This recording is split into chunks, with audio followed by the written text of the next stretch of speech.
Live from Strawberry Stadium on the campus of Southeastern Louisiana University in Hammond, Louisiana, Crescent City Sports Prep Football is once again on the air. Tonight, we've got a Catholic League matchup just about 50 miles away from where these two Catholic League schools are located. Just northwest up in Tangipahoa Parish at a beautiful facility here in Southeastern as the Rummel Raiders take on the Brother Martin Crusaders. Hi again, everybody. Lenny Van Gilder, along with Wade Kaiser, Chip Merritt, our producer, Matt Merritt, and Matt Beal bringing you all of the pictures this evening as we get set for what should be a fun night of football. On paper, Wade, you got one team 5-2, one team 4-3, one team 2-1 in the Catholic League, one team 1-2, a series that has been very balanced.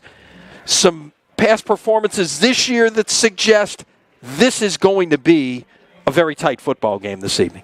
Well, they're very tight, very similar. You know, both teams like to run the football. Both teams believe in playing good defense. They're kind of mirror copies of each other, except, like you said, in the one-loss column. You know, you take a look at Brother Martin, 2-1 right now. They're still, the Catholic League championship is important, right? And I tell you what, Brother Martin is still in that hunt. You know, I'm not saying that things can't work out for the Catholic League championship for Rummel, but they have those two losses right now.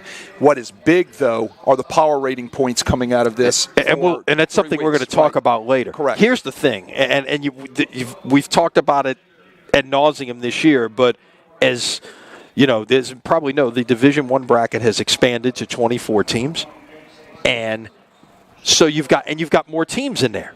But yet, if the season were to have ended before this week and we were playing playoffs,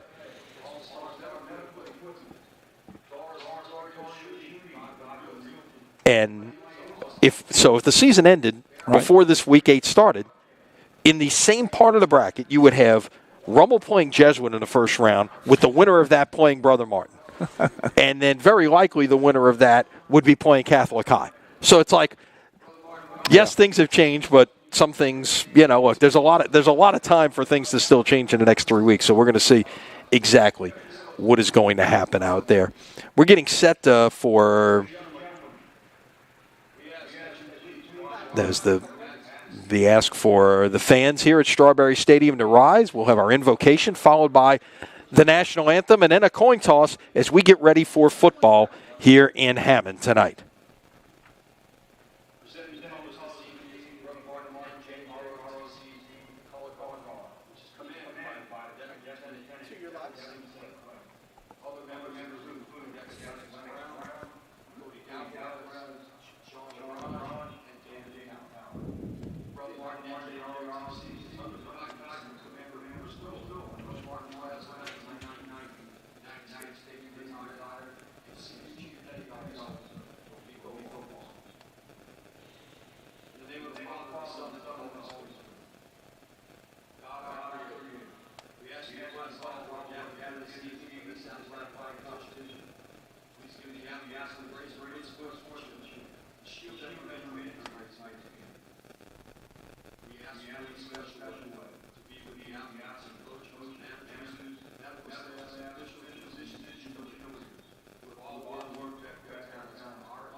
Our national anthem from Strawberry Stadium in Hammond, Louisiana, on the campus of Southeastern Louisiana University.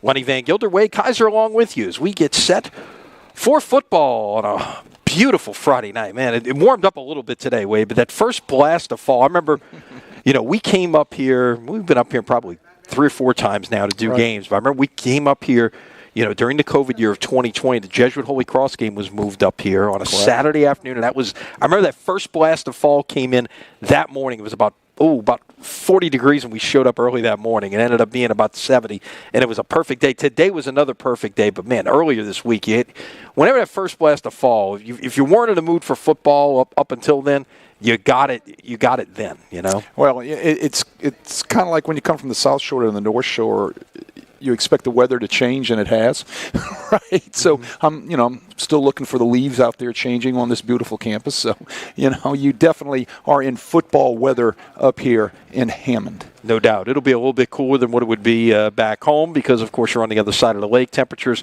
will be in the 60s. Nice breeze out there. There's a breeze blowing, it looks like, from west to east. So that should have some determination on the kicking game tonight because it's stiff.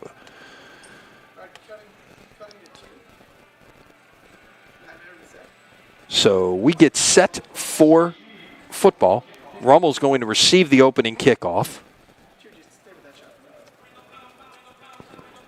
And we will get set to go. And that's one of the things. Both of these teams have dealt with some injuries along the way. I guess they're just clarifying. Oh, wait, now we're flipping around. They're changing their minds here about some things. And now Brother Martin's going to get the football. Okay, so there was some confusion. Brother Martin will get the ball to start the football game, and switched ends. Rummel's going to kick off right to left. Well, I'm glad they got that straight. Yeah, you don't want to have something like that go wrong. We know it happens at every level, but get it worked out and get it corrected and make sure that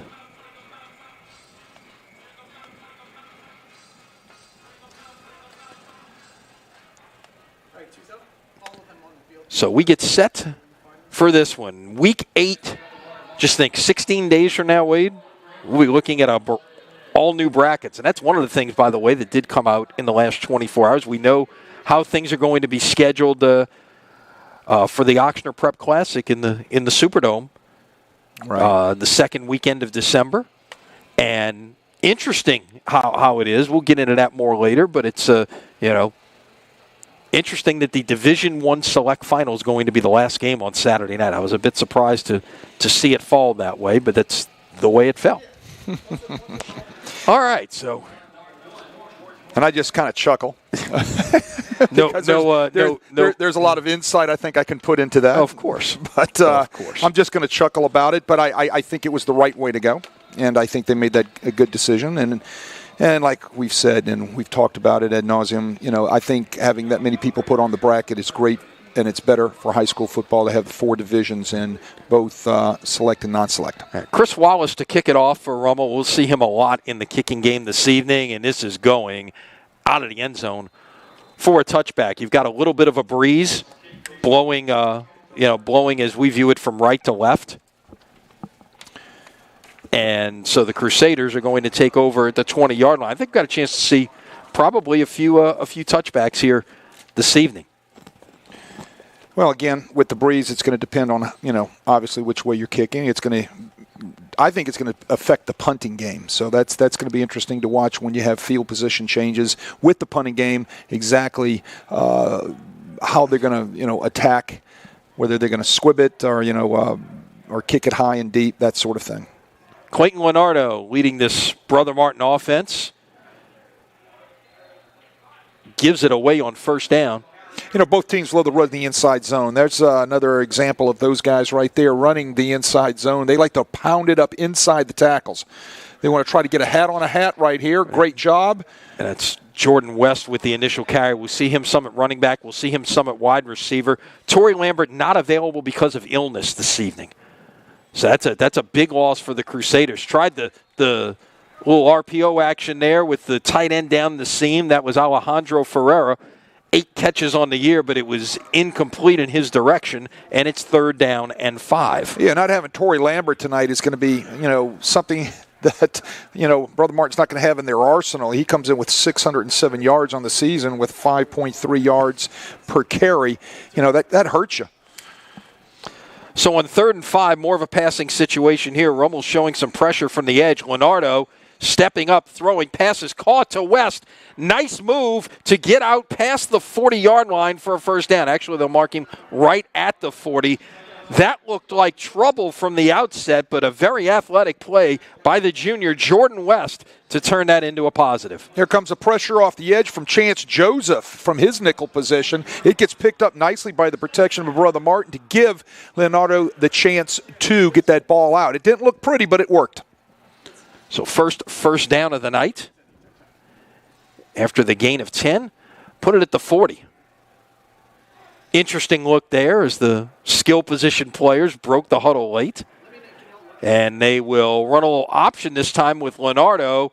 Not much running room as Rummel is there to handle that one. Led by Yamil Perrier, who's got 18 tackles on the year from his safety position, to come in and make the stop. Well, I like the action there. It's triple option, basically. Yep. He pitches the ball right there. I think they get a little bit more yardage there. Nice job by Rummel coming up and fitting where they needed to be and taking option responsibilities. Yeah, also Darius Davis, who's got 121 tackles on the season in 7 weeks. That looked like that was a lateral. In fact, the near side official called it as such. So that's going to go as a running play. That's Camden Burris, the wide receiver, who's going to get a loss of 1 on the play. It'll be 3rd down and 9 for the Crusaders. And they'll go with a little tempo here. Yeah, Rummel all over that, coming from the secondary down to support from the outside in. Nice job setting the edge on that, making a nice tackle out in the open on Camden Burris. Leonardo trying to get away. Does and just floats it out of bounds as he had nowhere to go on that one, and it's going to be 4th and 9. Everybody yelling they want a flag on that, but there was a receiver in the area. Rayfield Lofton was coming across, and he was right there. And nice job by Leonardo evading the rush, keeping his eyes downfield and just realizing, hey, I don't want to take a loss here, so let me just heave it. So after one first down, Crusader punting team comes on. It's Jacob Zimmer, the senior, who will kick this one away, a line drive. And nice Brother Martin roll. Picks up about an extra 15 yards, which Wade will certainly rail about in a moment. It's down to the 16-yard line. People don't want to hear me rail on that anymore. But here's the deal right there. He's kicking into that stiff wind, and I said it in the kind of in the pregame that we've got the wind coming in. It's right to left. Right to left, and as you're looking at it on your screens, and he kicked it low and line drive. So that's my point. You got to position your yourself return exactly. Man. Yeah, he's got to know, look, this is what it's going to be like in this direction. Right, and then you also have to know what your punter can do with and against the wind. So Rummel with the ball for the first time here at 9:21 mark of the first quarter.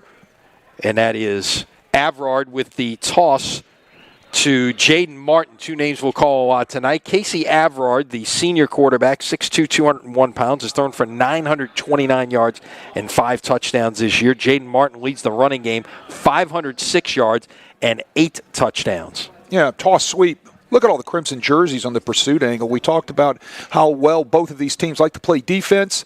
Brother Martin gives you an example right there of the old pursuit drill, making sure we're where we're supposed to be, when we're supposed to be, how we're supposed to be. Great pursuit by the crimson and gold. So give Martin a yard, 2nd and 9 at the 17. Man will come in motion, and on the jet sweep, that is Martin. They had lined up in an empty backfield. Martin's still in the game, and he just takes it from a different look that time and picks up 7 yards. It'll be 3rd down and 2. A hard 7 yards. He cuts it back against the grain. He finds some running room. Watch him lower his shoulder. 1, bang, 2, bang, right there. And he's falling forward, making extra yards. So the line to make the 26-yard line. 3rd down and a couple. Couple tight ends, wide receivers to each side. Martin falls forward. He's got the 1st down, past the 30 to about the 31. Nice movement up front and nice leg churn that time from Jaden Martin, the junior running back. You know, those double tight formations are tough on defensive coordinators. You say, well, why is that? Because it adds an extra gap that you have to be able to play defensively, correct? So now you're going to have to bring something down into the box, or you're going to have to move a linebacker or slide your defensive front in order to cover the extra gap when you have 2 tight ends. You can see them right there. This time 3 wide receivers and 1 tight end in the game. Avrard throws incomplete. Not sure if that was overthrown in the direction of Xavier Powell or underthrown in the direction of Evan Berg out there. Powell back in the lineup tonight at his tight end position. He's missed the last 3 games. And you'll see him in just about every formation that Rummel puts out there. No, he's a large weapon. He's a large, a large target. And, 6'1", right. 205-pound senior would, not the prototypical size for a tight end, but certainly, like you say, that large target. And if he can block, especially the way Rummel likes to run the football, as they do there with Jaden Martin, and they'll get about 4. That offensive line from Rummel, a senior, sophomore, junior, senior, junior, and we'll talk more about them as we go on with the evening. Those guys, well-coached football team up front as an offensive line unit, allows Jaden Martin to be able to get those little creases that he needs to be able to pick up those extra yards. Those guys love their zone schemes, their counter schemes, and their power schemes. 3rd and 6. Quarterback tries to keep it. He faked the give, and nothing doing right there. Maybe a yard for Avrard, and it's going to be 4th down and 5. That was like running into a wall. Hello, Dakota Burns. Bang! Right there. Nice job. 6'2", 255-pound senior. Comes in with 34 tackles. 5 of them for loss. You can add another one right there, 6th. So 4th down and 5. Now let's see how he handles punting the ball, the punter from Rummel with the wind now. Yeah, now you get the wind at your back, different situation. And a nice booming kick and a fair catch called for by West at the 17-yard line. That was a 47-yard punt. Nicely done there. And so a couple of possessions with 1 first down followed by a punt, and we're at the 5:58 mark of the first quarter, no score. Today's coverage on Crescent City Sports is brought to you by the Lamarck Motor Company in Kenner. Lamarck Quick Lane services all makes and models, batteries, tires, oil changes, and more. All done quickly while Wade enjoys some popcorn. Must be a reason. Must be a reason. Wade likes his popcorn. Absolutely. I like the service I get when I go to Lamarck Ford.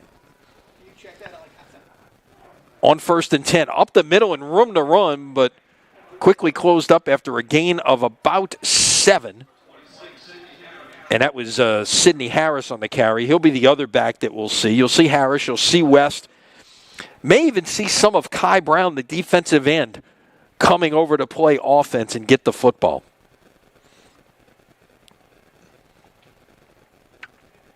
On 2nd and 3.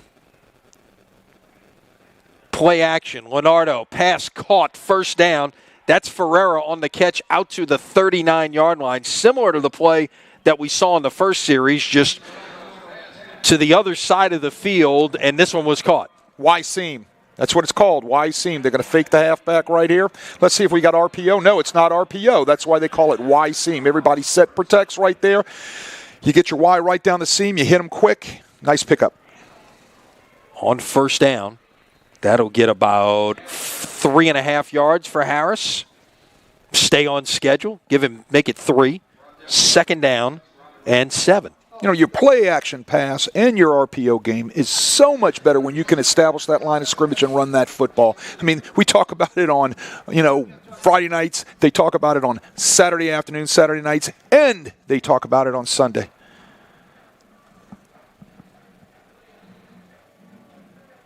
Play action. Pass is behind the intended receiver. That was Ray Lawton. Lawton's an interesting story. Basketball player, came out for football, 6'5", 226 pounds. They'll use him some at wide receiver, some at tight end.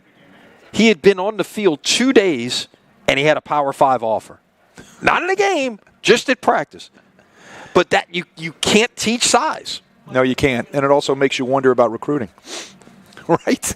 Pass is caught. Nice route out of the backfield. 1st down and plenty more for Sidney Harris out into Rummel territory at the 39-yard line. A gain of 19 on that 3rd and 7. Sidney Harris has a nice little giddy up. He runs a little option route. He's reading the linebacker. But hold everything, Wade. This is coming back, but it was still nicely executed. Right. He's reading the linebacker, and there's our call. He's reading the linebacker. Once the linebacker goes out, he's going to post in, and he was hit right in stride by Leonardo for a pickup, which has now been negated. But he had a nice little get-up, nice set of hands, got vertical real quick once he caught the ball. So this is effectively a 34-yard penalty. The gain was 19. This is a 15-yard penalty. If you haven't watched high school football, we remind you all penalties are marked from the spot of the foul, not from the line of scrimmage necessarily. So that ends up being a 15-yard holding penalty, and it's 3rd down and 22 at the 27. 3 wide receivers bottom of the screen. Whistles before this one can get started. Timeout Rummel. Nick Monica didn't like something that he saw out there, and they were misaligned. Yeah. That's what he's yelling at his secondary right now. I can tell, I had the great fortune to coach Nick and his brother Ty, and I had a great fortune to work under his dad, Frank Monica, for a number of years, so I know exactly what he's saying to him right now. I saw the misalignment, the way they were playing trips to the field, and he did not want to get burned for 33 right there for a 1st down because of misalignment. So what does he do? He calls timeout, and immediately he addresses the situation. You handle it before something happens. No question about it. Been there. All right, so we're 8 minutes in. What have you seen thus far from these two teams? One of the things that, from a defensive perspective, or an offensive perspective, I should say, is both of these teams, as they got into district play, have struggled a bit to score. Brother Martin just 28 points in 3 district games. Rummel 37 points in 3 district games. And is it what they're not doing on offense, or is it the fact that when you get into district play, there are no more secrets? I think it's a combination of everything, but also when you get inside that 20-yard line, everything gets restricted and tight, right? Everybody, you look at it on every day of the week with football, red zone efficiency, and they're having their issues with that. Both teams. They run it on 3rd down and 22 right there, and just not much doing for West. They'll get a yard and they'll punt and live to play another day, Wade. Well, that's what you got to do when you're looking at that particular situation. Like we've said and you've said 1,000 times, there's no call for that on that call sheet, right? Yeah. So you try to get part of it back so you can punt the ball and maybe flip the field a little bit. Rummel's got 10 in tight here.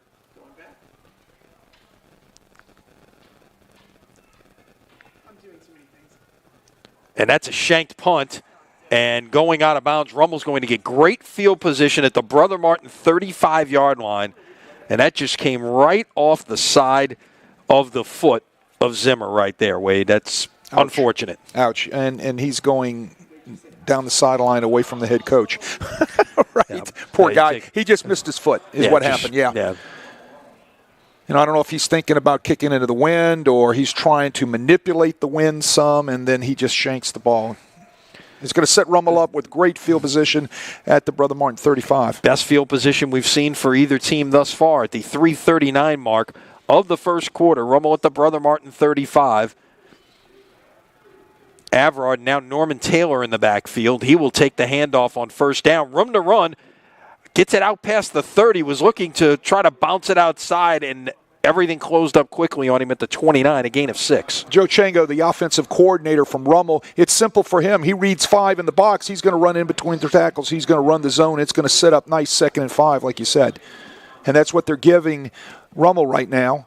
5 in the box. You get 5 in the box, that's a run call. He's going to run the football. Four wide receivers, 2 to each side.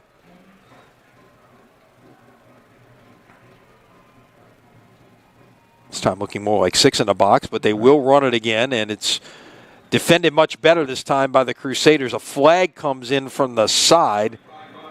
You know, when everybody says, I get asked all the time, what are they talking about the box? What's the box? Yeah. Well, when you look from tight end to tackle or tackle to tackle, here's our call. It's holding against Rummel. Okay. You count the number of defensive linemen and linebackers that are lined up in there. Maybe a safety coming down from the secondary, and you start counting numbers, and that's what you consider as your run box right there. And what offenses do up in the press box, they're going to get a good count. Now, they'll have somebody kind of sitting on the edge. He'll be a half player, correct? It's about how many helmets, bodies, can you get on the defensive personnel that's in that box to be able to block them on whether or not you're going to run or not. So it'll go as a 1-yard gain and a 10-yard penalty. It'll be 3rd and 13, or 2nd and 13. The ball at the 38-yard line. Play action. Averard going up top. Got a man. Incomplete. It was intended for Chris Wallace, who had a step on the defender. That was Gregory Jackson Jr. in coverage right there. And Wallace had a step, but it was just overshot, and it's 3rd down.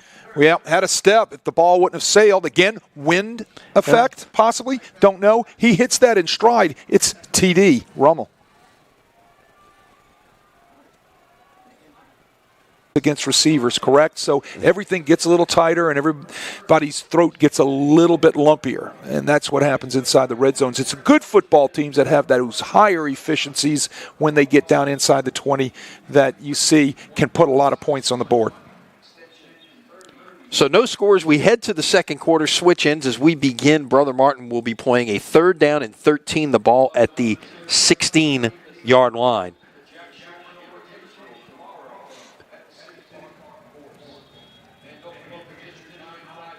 So you see anything different, adjustments, or you just seeing maybe two boxers trying to feel each other out thus far? Knowing these guys, I mean, I've coached against them for a number of years. I've seen them play. I know their coordinators were on my staff. I coached. One of them played quarterback for me, Nick Monica, when I was coaching at St. Charles Catholic. You know, these guys. Whoa, hang on here. I don't know if Brother Martin came out, was ready to play. Rummel wasn't even lined up yet, and Brother Martin snapped the ball, but they blow it dead. Right. I mean, they put the football down and marked it. Put it down, ready for play. If they're running the play clock, right? I don't know. I don't know. I did not see the play clock start. It's a management thing with the officials. I think they're going to make sure that the other team got on the field before. And they're going to call a delay of game against Brother Martin for snapping the football. Correct. And that's that's going to upset Mark Bonice, but I get it. I understand why. Mark Bonice being the head coach at Brother Martin. But getting back to it, no, these guys are going to teach the basics, teach the fundamentals, and they're going to play that hardcore. I'll let you go ahead and make your call. No, Leonardo trying to get out of the pocket, and flag comes in late. 2 flags come in late. After about a 1-yard gain by Leonardo, you have to wonder, was that a face mask on the tackle? It's a personal foul face mask. Now, again, basically it's 15 yards, but nothing's an automatic first down in high school football. Now, what this is going to do, Brother Martin's still going to be short of the sticks to line the game, but it's going to be 3rd and 2 now instead of 3rd and 18. Right. I think they got number 52, Jaden Dillon, right there on the personal foul face mask right there. So, yeah, no automatic first down. But getting back to just the adjustment things, these guys have and do what they do year in, year out, and they make sure they do it well. and they teach it every day. They teach the fundamentals, and that's what I haven't seen anything different as far as changes from either their offenses or their defenses. A long answer to your question. And on 3rd and 2, it's first down. Jordan West on the run to this side is stood up at about the 38-yard line. If everybody at home wants to see what counter Trey is, watch this. Yeah, we'll get another look at it. We're going to get a great look at it right here, coming right into your TV set or your computer screen, whatever you're looking at the broadcast on. Watch the kick out and the seal if we get our replay again. Brother Martin's at the line here, so yeah, it might be a little tough. But it was well designed. Saw a lot of moving parts there. And again, this was a formation we saw earlier with 3 in the backfield alongside. And there's your option pitch, overhand that time to West. That was a different look. Ran the triple option out of that full house backfield, and Leonardo with an overhand pitch to West. Here's another look. Great play design. They have the triple option off the counter read right there. Safety needed to keep coming down in the alley. The safety was not continuing on his lane of pursuit. That was Darius Davis. He needed to come down and take the pitch right there, quarterback to pitch. So 2nd down 1 at the 47. Leonardo's going to keep it again. Another overhand pitch. This is a fumble. That's on the ground, and Rummel's going to have the football. That is Yamil Perrier with the recovery at the 48-yard line. It was Camden Burris looking to take the pitch right there, and Leonardo just threw it kind of low and away. Looked like a fastball there and couldn't come up with it, and suddenly the Raiders are in business. Having run a lot of option in my life, if you're running to your left, you've got to either be able to pitch with your left hand if you're a right-handed quarterback, or push the ball across your chest with your right hand. That's what Leonardo was trying to do right there. Just couldn't get the push out there with his right hand.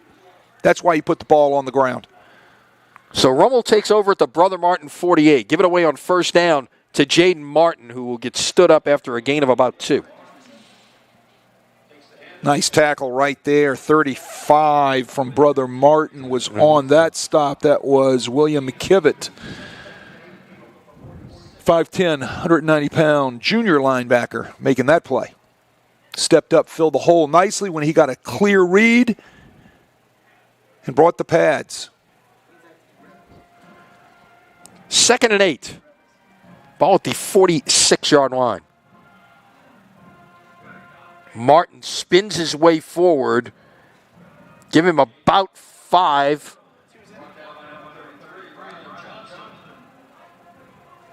That was Ryland Johnson, 33 on the stop, the 5'8", 211-pound senior who leads this Brother Martin defense in tackles. And put it at the 41. It'll be 3rd down and 3. You know, Jalen Martin's not a big guy, 5'8", 169, but he runs hard inside, right? Martin already 6 carries for 26 yards. West for Brother Martin, 8 carries for 43 yards. Give it away on 3rd and 3. Martin falls forward, 1st down. Nice job, as that was a bit of a high snap, and Averard handled it and got the handoff made without a problem. Rummel sticking with their 2 tight end look, right? You know, like a 12 personnel, 1 back, 2 tight ends. That's kind of giving Brother Martin a little bit of issue because they're having to bring their outside linebackers down onto the line of scrimmage now in order to take care of that extra gap that 2 tight ends give you, as I talked about back in the first quarter. So, again, 2 tight ends. Martin is strung out here. Flag comes in, and well done that time by Gregory Jackson, up to support from his cornerback position. Flags down. Let's see what this is all about.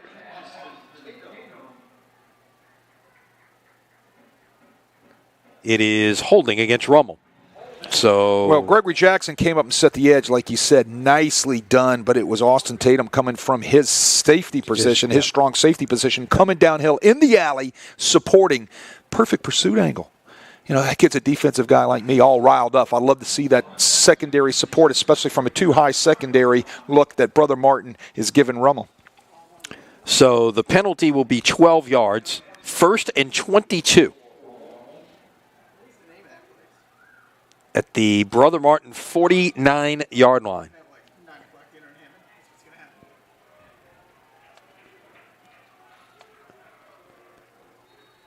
And whistles before this one can get underway. Timeout, Brother Martin. All right. Something they want to talk over? Yeah, exactly. Something they want to make sure they've got straight. Maybe they weren't aligned properly. It gives us a chance to remind you that tonight's coverage on Crescent City Sports is brought to you by Ochsner Sports Medicine Institute. Get the same sports medicine care the pros receive with minimally invasive treatments and quicker recovery times. Visit oxnard.org/sportsmed to learn more or to schedule an appointment near you.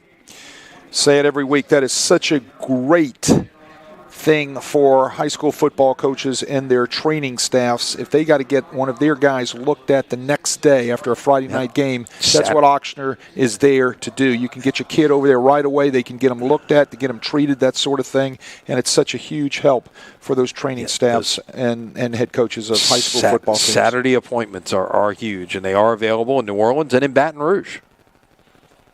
In the New Orleans area, it's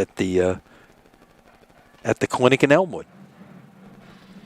Now, that's a great facility. I've been in there once or twice. It is just absolutely magnificent. It is fabulous. Spent a lot of time in there earlier this summer. So at the 49, 1st down and 22 as we resume here at the 8:25 mark of the second quarter. Averard with a sidecar. That is Martin. Play action. Pass is caught. He'll get the penalty yardage almost back. Looks like a gain of 10 officially. That is Xavier Powell. We talked about him, just his 3rd catch of the year. He's been out with an injury, but a nice play right there to get 10, and it'll be 2nd down and 12. They line Xavier Powell up in the slot. He had a nice catch. He's running his seam route. Ball's put right on the right spot where you want to hit that seam route with time, and Xavier Powell makes a nice catch.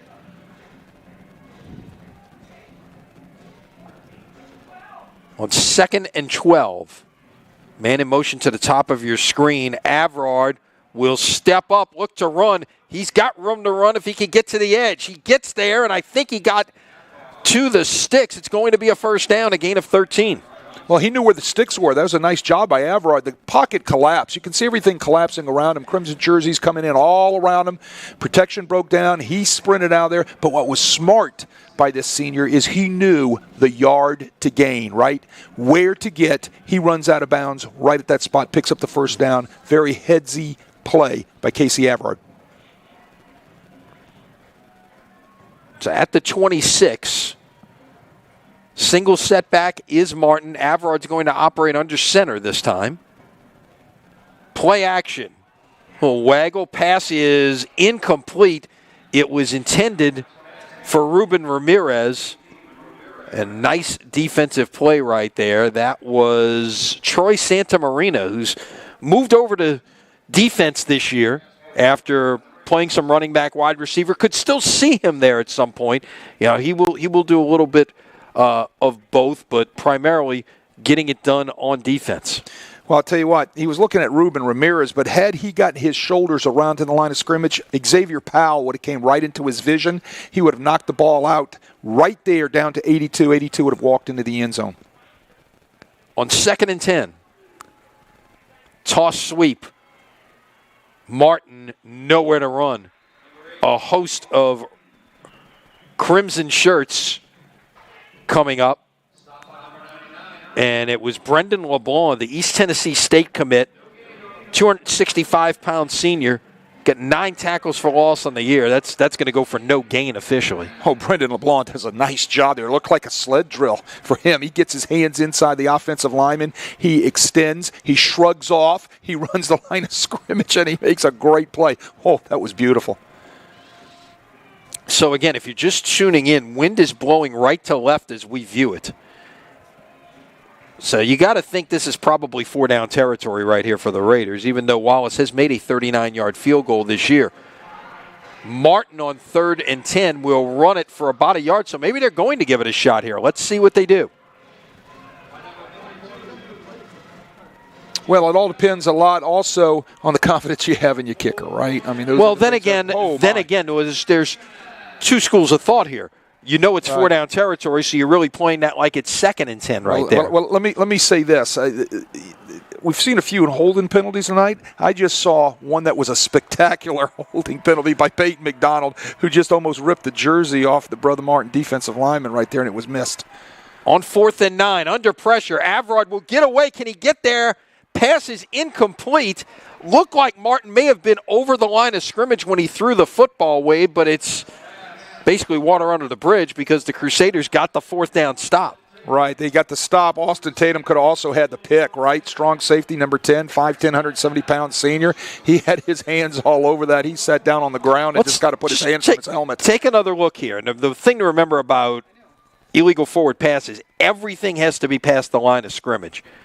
That back foot is still on the 25-yard line, so that's probably what keeps it a legal play right there. Right, and it has to be also by the line judge has to make sure that not only if he has any doubt in his mind, he's not throwing that flag. No, of course not. Yeah. Right, so. Yep. All right, so Brother Martin gets the stop on downs, takes over at the 25-yard line with 5:59 remaining here in the first half. Give it away on first down and room to run. Got about 5 yards on that first down play. That's Sidney Harris Jr. Harris came in tonight, 375 yards on the ground and 84 carries, 3 touchdowns. Well, here's Brother Martin's counter. They're pulling guard and the Y, the tight end right there, number 44, Alejandro Ferreira. Hopefully I said that right for that young man, and he does a nice job sealing on the linebacker, getting up inside. We got a penalty before the play can even get started. Did somebody, Brother Martin, break the huddle with 12 perhaps? False start, I believe, is but it looked what they called. Yeah. So the 5-yard gain wiped out. Now it's 2nd and 10 at the 25. My goodness. Penalties have hurt both of these offenses. There's been a lot of action from behind the chains tonight. It's tough to operate when you're 2nd and 10 all the time.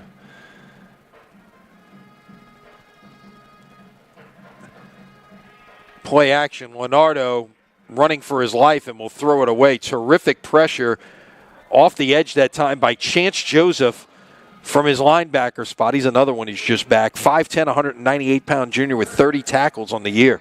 Well, it showed you some great pursuit right there. Right. The thing about that is Chance Joseph actually lined up on the wrong side of the formation. So those guys, I'm watching the Rummel boundary, they're screaming and yelling at all of a sudden he runs over to the other side of the formation, gets lined up, and they run the play right where he was going to, and he applied the rest of the pressure for a great play. Chance Joseph, 5'10", 198-pound junior. Comes in with 30 tackles, but like you said, he'd been hurt for most of the year. Leonardo's going to put it down and run on 3rd and 10. Can he get to the sticks? He is not afraid to take on defenders. Now, you got one guy marking it at the 36. You got another guy who's marking it back at the 34. He dove forward, Wade. I don't think that knee hit that far back, and now it's 4th and 1, and it's decision time for Mark Bonis. Let's get another look here. Does he reach forward and get it? The knee dragged. Yeah, the knee did drag. That's a good call. Knee dragged. Great call by our officiating crew. If this was Saturday or Sunday, they would have been under the hood or looking at the replay on a little television, right? Yep. To get the spot right. So the line to make is the 35. And whistles timeout Brother Martin. So Mark Bonis and staff and his offense are going to talk about this 4th and 1 situation right here with 4:14 remaining in the first half. I'll tell you what, 4th and 1, you got the wind behind you right here, and he's going to, he decides he's going to go for it. Maybe he's re-examining what he needs to do. I like the idea of punting the ball, punting it down deep, and pinning that Rummel offense down deep in their own end zone area. I just, something happens right here. You're giving Rummel the ball in great field position again. So Yeah, one of the things we haven't really talked about, Leonardo has taken on a full-time role at quarterback this year. He was, he wears 7. He was really, for the last 2 years, was Brother Martin's version of Taysom Hill. Right. And,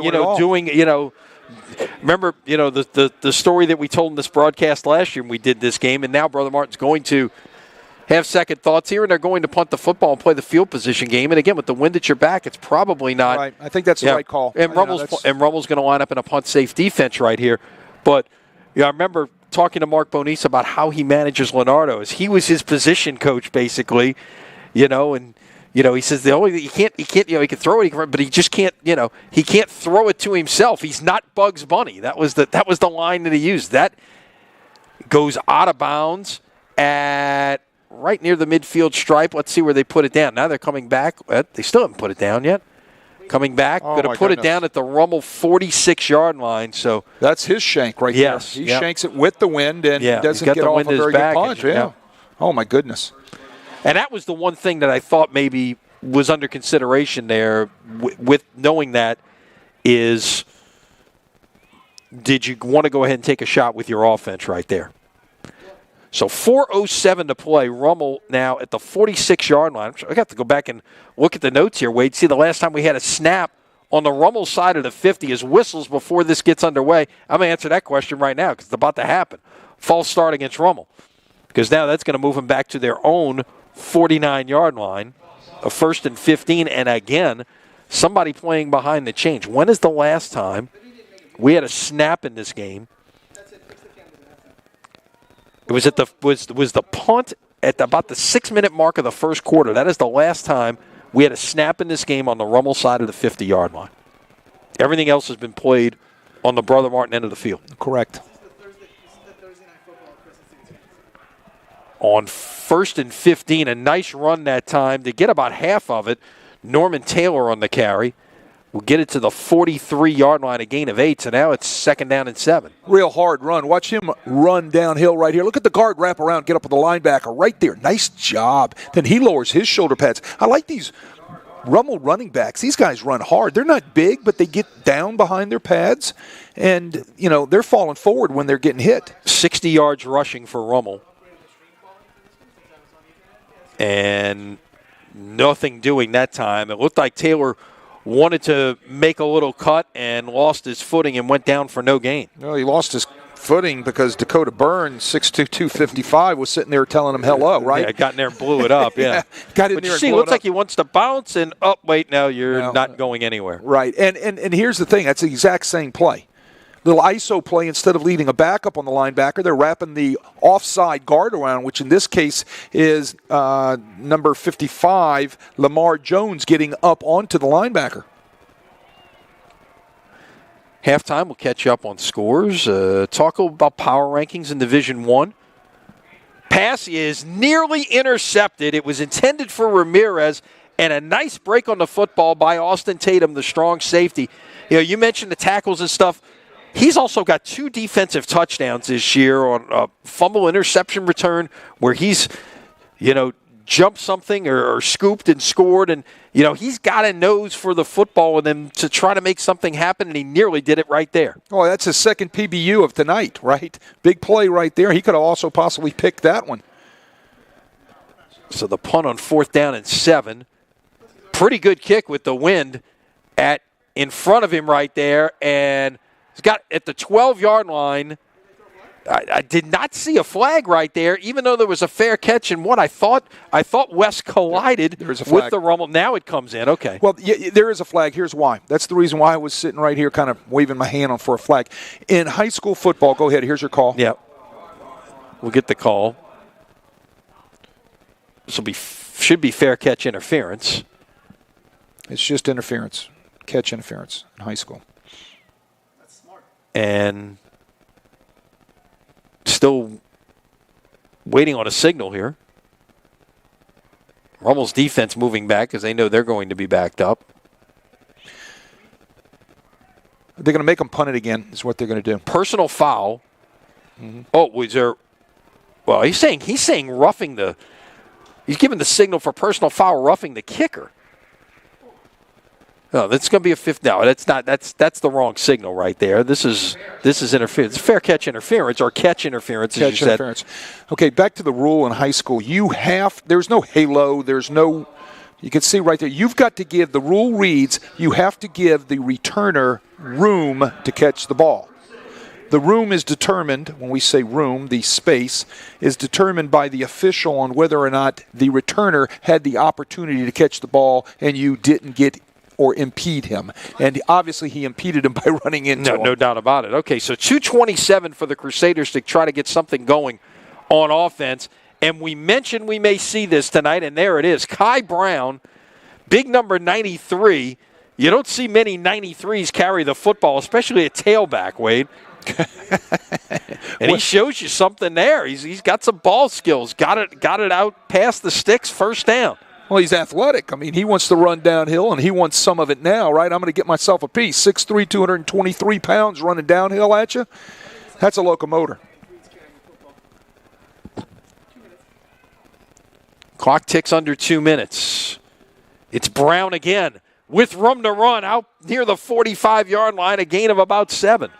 Boy, is he pumped up. You could tell all weeks he's been practicing this, right? So now he's getting his opportunity, and I tell you what, his motor is running. Look at him. He's pumping his hands. He's like, Coach, feed me. He's looking over that sideline. Give it to me again. Clock's still running at 1:35. Yeah, you got to think about incorporating the passing game here on 2nd down and 3. Tight end in motion. They'll give it away again to Brown, who's going to cut it up inside and get it out into Rummel territory at the 49-yard line. Well, he had a nice little vision there and made a nice little cut to find a little room and keep moving. Some kid is like 5'6". So put it at the 49-yard line of Rummel. Look at the cut right there. Another cut right there. And this is the first time the Brother Martin offense has crossed midfield this evening, Wade. With the clock ticking down towards 1 minute remaining in the first half. Give it again to Brown. Can he get the edge? Does. Out past the 40 to the 39-yard line. Well, he looks like he's the motor that Brother Martin needs, right? Little juice. They need to be aware of their clock now because that clock is still running. 40 seconds and counting. Brown just on this series, 4 carries for 34 yards. And you still got a timeout remaining. Classic chairs giving you away.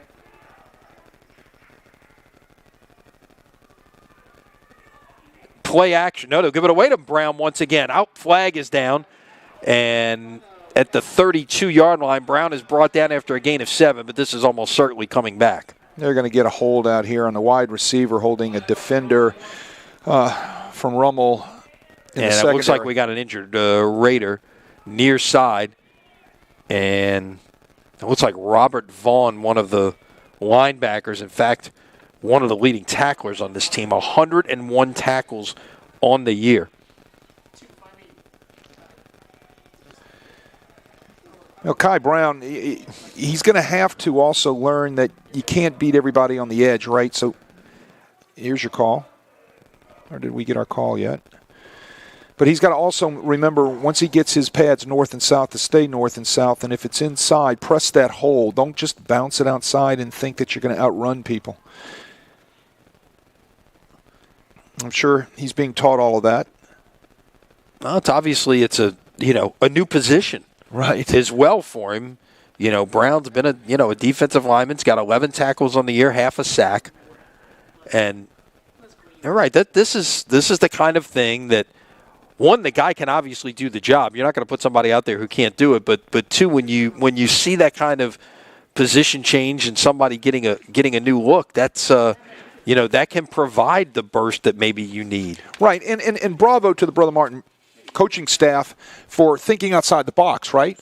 Because I've been there. You're sitting down with your staff. You need a spark. You need something to happen. You haven't been doing well inside the red zone. This could be the answer for the Crusaders inside the red zone, right? This hard-running, big former defensive lineman / now running back, correct? Running downhill at people. Is he the guy you need? Let's think outside the box. I want people, and you got a great coaching staff around you. I want you to come up with some ideas, right? And I'm sure Mark Bonice did that with his staff. And what did they come up with? This big guy, Kai Brown. Move him over from defensive line. Let's look at him in practice and see how he does things. Teach him a few plays, get him to rep those, and then let's give him his opportunity. So Vaughn is sitting up now. That's good. And now, that being the case, they will walk off the penalty, and it's something a bit unusual. It actually got enforced from the line of scrimmage because that's where the penalty took place. Right. So it's going to be 1st and 20. 16 seconds left. Still one timeout. So Brown is out here, and you should, you got to be thinking about taking a shot down the field. And the other thing to keep in mind here, if you're the Crusaders, is your regular kicker, Leighton Liuza, is out with an injury. Oh, yeah. So you're looking at Grayson Smith potentially. Screen pass off the hands of West, incomplete. And I got to tell you, Wade, as we're sitting here right on the 50-yard line, it looked like the Rummel defensive end was lined up in the neutral zone. That was for a defensive. That was Fred Banks, actually 99, and that's a situation where you would have blown it dead. I don't know if we could see it from the snap, Chip Merritt. Let's see. Just hold it right there. Look, that's offside. I don't know how they don't see that. That's a head and a shoulder pad in that neutral zone right there. Yeah. How can you not see that? Oh, my goodness. So 9 seconds remaining.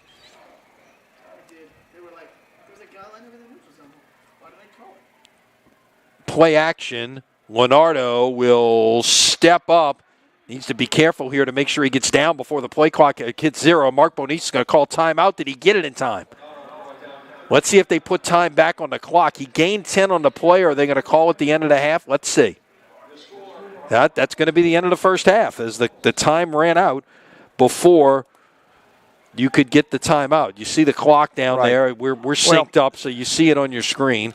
Well, Leonardo needed to do a couple things there. Look at this, Wade. Right. Yeah. Look at this. 2 seconds when he's down. Oh my goodness. Yeah, they could have absolutely, gotten that. Mark Bonice was right there asking for the timeout right away. So that's a tough break. But we end the first half of a scoreless defensive struggle as these two teams head to the locker room. And Wade, obviously you've been in all kinds of games, whether it's 0-0 or it's 28-21, I guess. What are the conversations like on both sides as you look to maintain the fine play on defense, but at the same time look to get something going on offense? Well, both teams are having issues with penalties, right? Okay, so if you look back in the stats, and I'm sure you will see where both offenses have been off schedule. We talk about this each week. Offensive coordinators don't like to be off schedule. You want to be on schedule. So that's moving the chains inside the chains, not behind the chains, especially on 1st and 2nd down. So let's look back. If you look back so far tonight, both teams have had issues on 1st and 2nd down with penalties. So that's going to be the first thing that's going to be addressed out there, correct? And then the second thing they're going to talk about is, hey, we're playing hard. Let's continue to play hard, right? Let's don't have a lull. Let's bring our energy level up a notch for the second half because obviously there's a lot at stake here for my team. Whether I'm Nick Monica talking to the Rummel Raiders or whether I am Mark Bonice talking to the Crusaders, there's a lot at stake here. So we need to raise our level of intensity up a notch. Absolutely. No, I agree on all fronts, and it'll be interesting to see what kind of adjustments perhaps we see in this second half of football. One thing I do want to take a look at before the bands get out on the field, we're going to watch them. Let's take a look at the Division I power rankings, and as you see there, and we mentioned at the beginning, you look, Brother Martin 8th, Rummel 9th, okay, out of 33 teams in Division I, and if the season ended right now, they're in the same part of the bracket. Rummel would be playing the 24 seed, who right now is Jesuit. Now, that was before last night's win, so that's probably moved Jesuit up a little bit. Right. But at least going into this week, because, again, it shows entering Week 8, all right, you would be looking at a situation that Rummel would play Jesuit and the winner would play Brother Martin.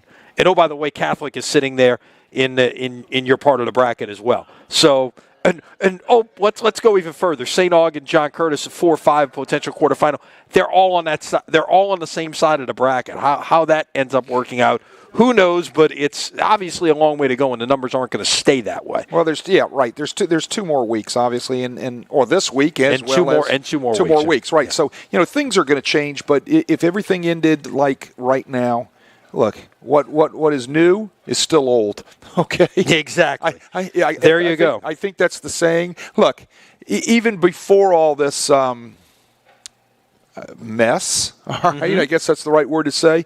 When it was the old power ratings and you had all 1A all the way up to 5A, and you had your playoffs, and you had your 32-man bracket, and the way things went, there were many times where I fell. I played West Jeff the next week in the first round of playoffs. Right, you played West Jeff week 10 and played West Jeff in the first round. Right, so what do you do? It's just the way it falls. It's the way the luck of the draw happens. It's the way the power rating system works. The power rating system is a numerical system where you're adding in the number of wins with your opponent's number of wins and your classification and all of those good things into a mathematical formula, coming up with a number and getting that power rating. And sometimes, just because of all of that, you're still playing the same old people on the same side of the bracket as you did before. I always wanted to play other people from northern Louisiana, from southwestern Louisiana, from the North Shore. I wanted to see those teams and play somebody different. I didn't want to have to come back and play the same guys in the district. And that was one of the things. Look, you've had this conversation with Jay Roth, with Mark Moniz, with other coaches.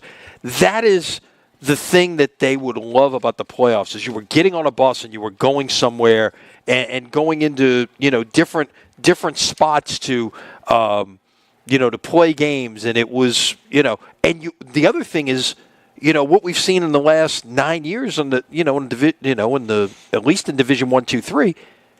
You were in the playoffs. You could have been 0-10 and you were in the playoffs. Right. Okay. Right. Now it's not. Look, there's 33 teams and 24 are going, but at least you've got to earn your way in. Correct. It's not perfect, but it's better.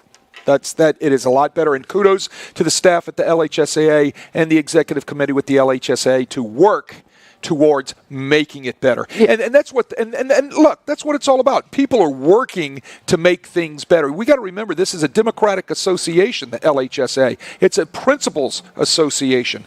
There are politics at play, but in the end, the association itself is trying to do the best thing for kids and the best thing for high school athletics. And I credit those guys for doing that, coming up with this new system for select, non-select, the divisional system in both areas.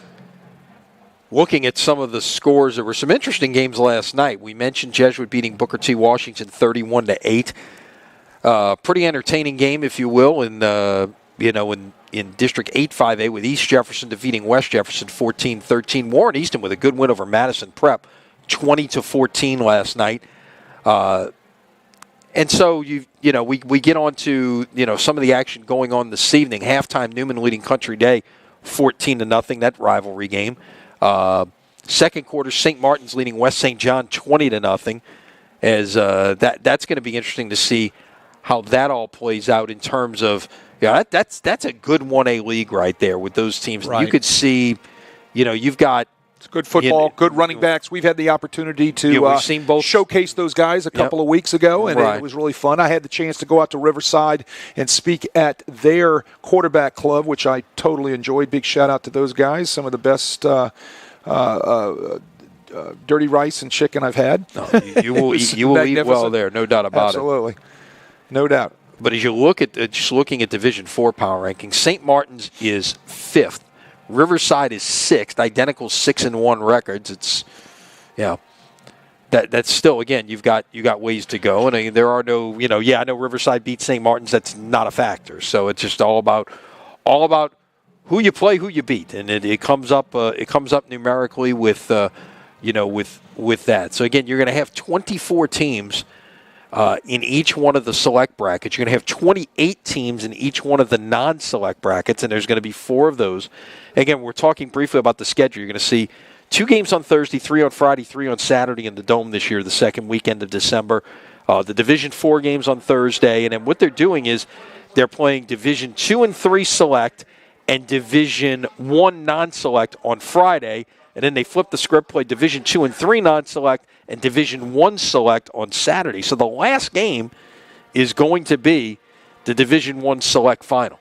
And you look at power rankings right now, and you go strictly off of that. Catholic Warren Easton. Now they already met this year, and Catholic beat it. It was a wild game. High scoring affair at Pan American. So that would be a very entertaining game. But obviously, I think there are a lot of schools based on what we've seen that have a chance in Division I Select. Division II may be stronger than Division I with the depth that they've got there with Turlings and De La Salle and St. Thomas More, E.D. White, Lafayette Christian, Madison Prep, even Shaw. Yeah, we saw them week one, but look how much they have improved now at 5-2 on the year, and in very good shape for a district championship, perhaps. So in Hank Tierney's first year. So that Division II, it's like a deck of cards, right? Everything you're flipping off there is an ace of spades. Every football team in that Division II, when that bracket comes out, is going to be really good. Now, I will say this: if it would somehow end up that Newman and St. Charles meet in the Division III final, first of all, obviously, it would be huge for Newman as they've never been.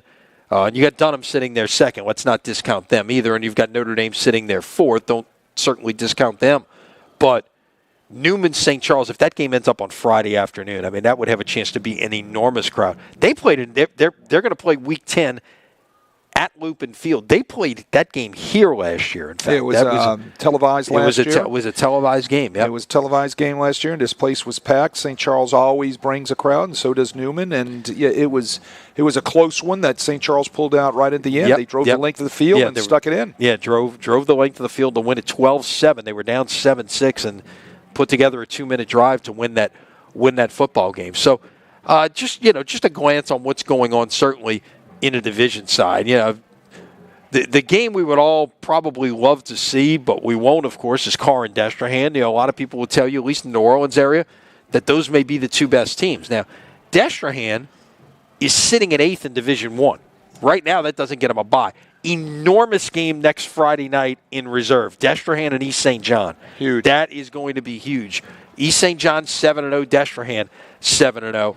And East St. John is sitting 5th, Destrehan sitting 8th. I think whoever wins that game next Friday night is suddenly inside the top 4 with the power points you're going to pick up. Right. Well, that's a good example of your power rating system right there. Everybody knows how good Destrehan is, right? So if you're just looking at that and not understanding the power rating system, you're saying, well, my goodness, Destrehan should be, first on that list, yada, yada, yada, right? Well, you got to start adding in who they played, the wins of those teams, their classifications, the non-district games that they played, what were those classifications, and that will all come out in a mathematical formula, and it puts them at 8th. I remember Belchase is now sitting at number 24, which is kind of that's right around where they were hovering when we saw them a couple of weeks ago. Now, they've had 2 losses.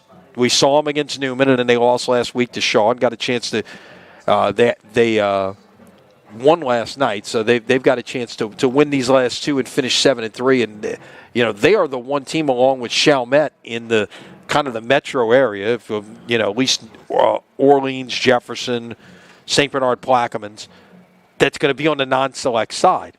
Everybody, Orleans and Jefferson, all of those schools are on the select side now. St. Charles Parish, they're non-select. Destrehan and Hahnville, and Destrehan we mentioned is sitting there at number 8. Hahnville is actually at 3 and 4. They're at number 20, but again, they've played a difficult schedule. They played Newman non-district. We saw them in that game against Mandeville. Very entertaining game. Right. So it's and a lot of people also have questions, Lenny. They're select, non-select. Why are that's a traditional public school? Why are they now select? Okay. And each week we kind of fill in the fans out there to kind of remind them that the LHSA went back and redefined what is considered a select school, right? And how they draw their students from their attendance areas. And if they have open enrollment in some manner or fashion, they were immediately put onto the select side. Same thing with charter. Correct. Same thing. Well, you already had some of that going on with Magnet. I mean, they were already like you had, for instance, Jefferson Parish, Haynes and Thomas Jefferson. They were being placed that way. But we're sitting here in Hammond, Tangipahoa Parish. Same thing. They put it was actually divided what they did up here initially, and then there was some appeal and some things shuffled a little bit.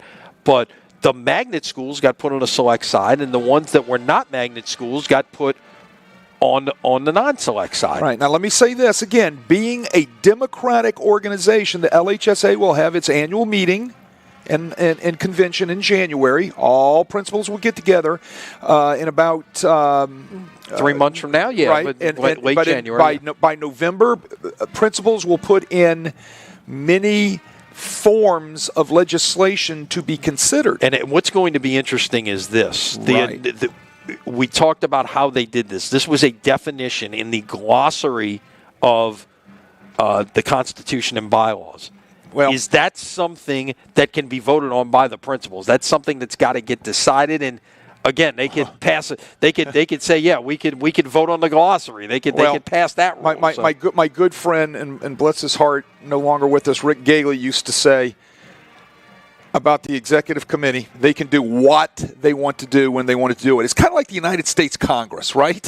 All right, they can kind of do what they want to do when they want to do it. And some of us are sleeping when they're doing this, sure, right? It's done at like 12 o'clock Washington, D.C. time. We don't know what's going on, right? Now, I'm not saying our executive committee is like that, but they can interpret that handbook the way they want to. Sure. That's why there's the commissioner there to make sure it's being interpreted properly. Right. Having been there, having been on the executive committee, I've sat through those meetings, and I get it. And Rick Gailey used to say, well, again, just when you thought something was one way, it turns out to be something else.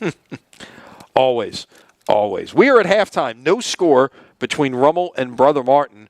In look, this is a fabulous facility here at Southeastern, and they're about to make some improvements here. They're making improvements to the baseball stadium, and look at what's going to happen here with this new athletic training facility behind the end zone to our right, as we view it.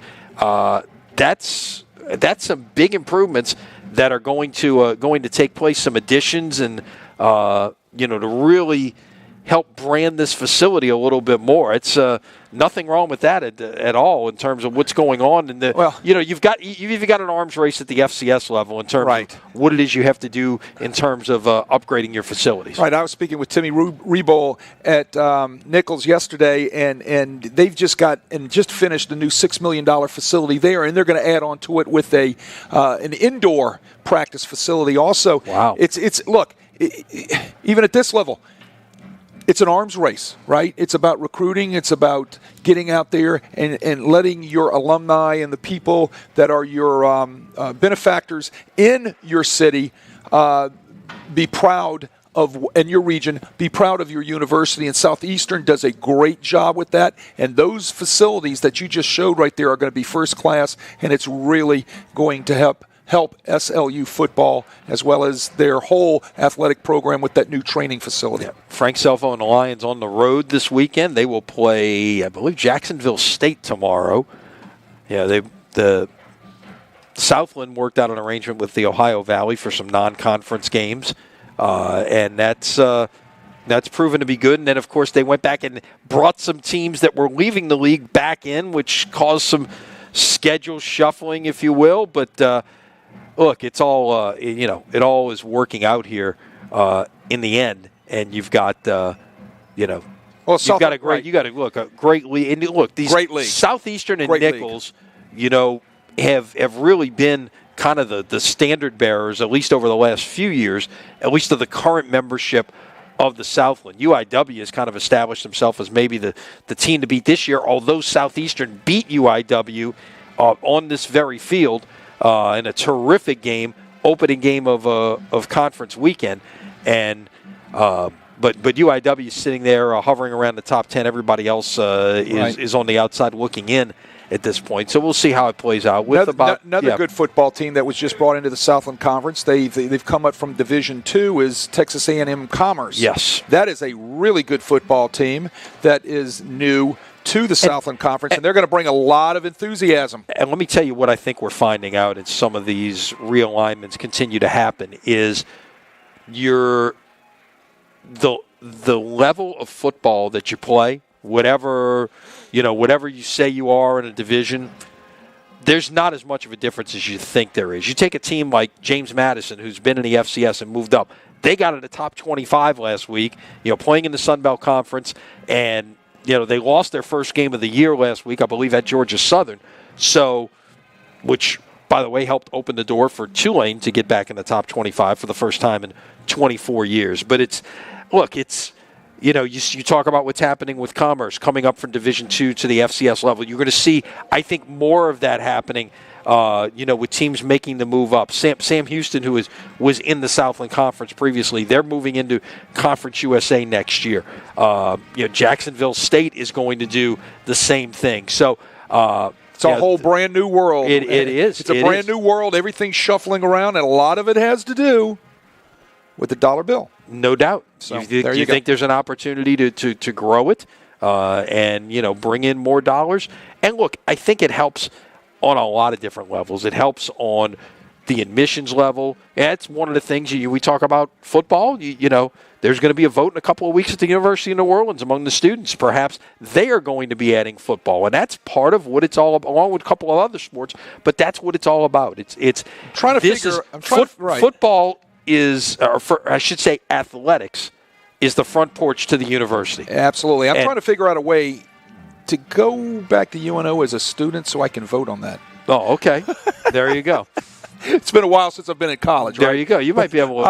I think I can go back and pass it as a college student at UNO. Sure, I think you can. So that way I can get one of those ballots and vote, because I would definitely check the box. Yes, I think that enthusiasm for that campus would be magnificent. That would be absolutely great. What a great area out there on the lakefront where they have a proposed stadium. No doubt. It will also help prep football because they will use it for prep football on Friday nights when they're away. I think it's a great opportunity for football in the city of New Orleans, which is what everybody loves in this city. They live for prep football Saturday afternoon. Tomorrow, of course, LSU, Ole Miss, and then look, you got don't discount Tulane and Memphis same time. I'm sorry. So you got to have you got to homecoming at Yeoman. Yep, got a chance for a sellout tomorrow. I mean, that's correct. That's going to be big. Absolutely. And a little bit of time we have left here at halftime. We started to look at some of those halftime scores. Let's take a look at a few more of those halftime scores. We update and remind you always, your Louisiana prep football scores, there's no better place to get them than CrescentCitySports.com and our All-State Sugar Bowl scoreboard. So we certainly encourage you to check that out.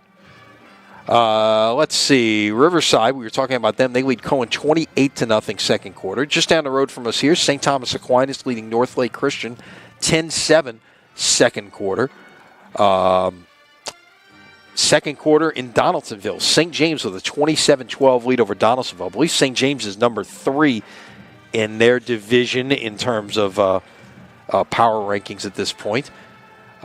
Second quarter, De La Salle leading Riverdale 20-3. Oh, I thought the American League Championship Series was off tonight, but in the second quarter, Kenner Discovery leads McMain 2-0. Oh, National League's playing tonight, though, so there you go.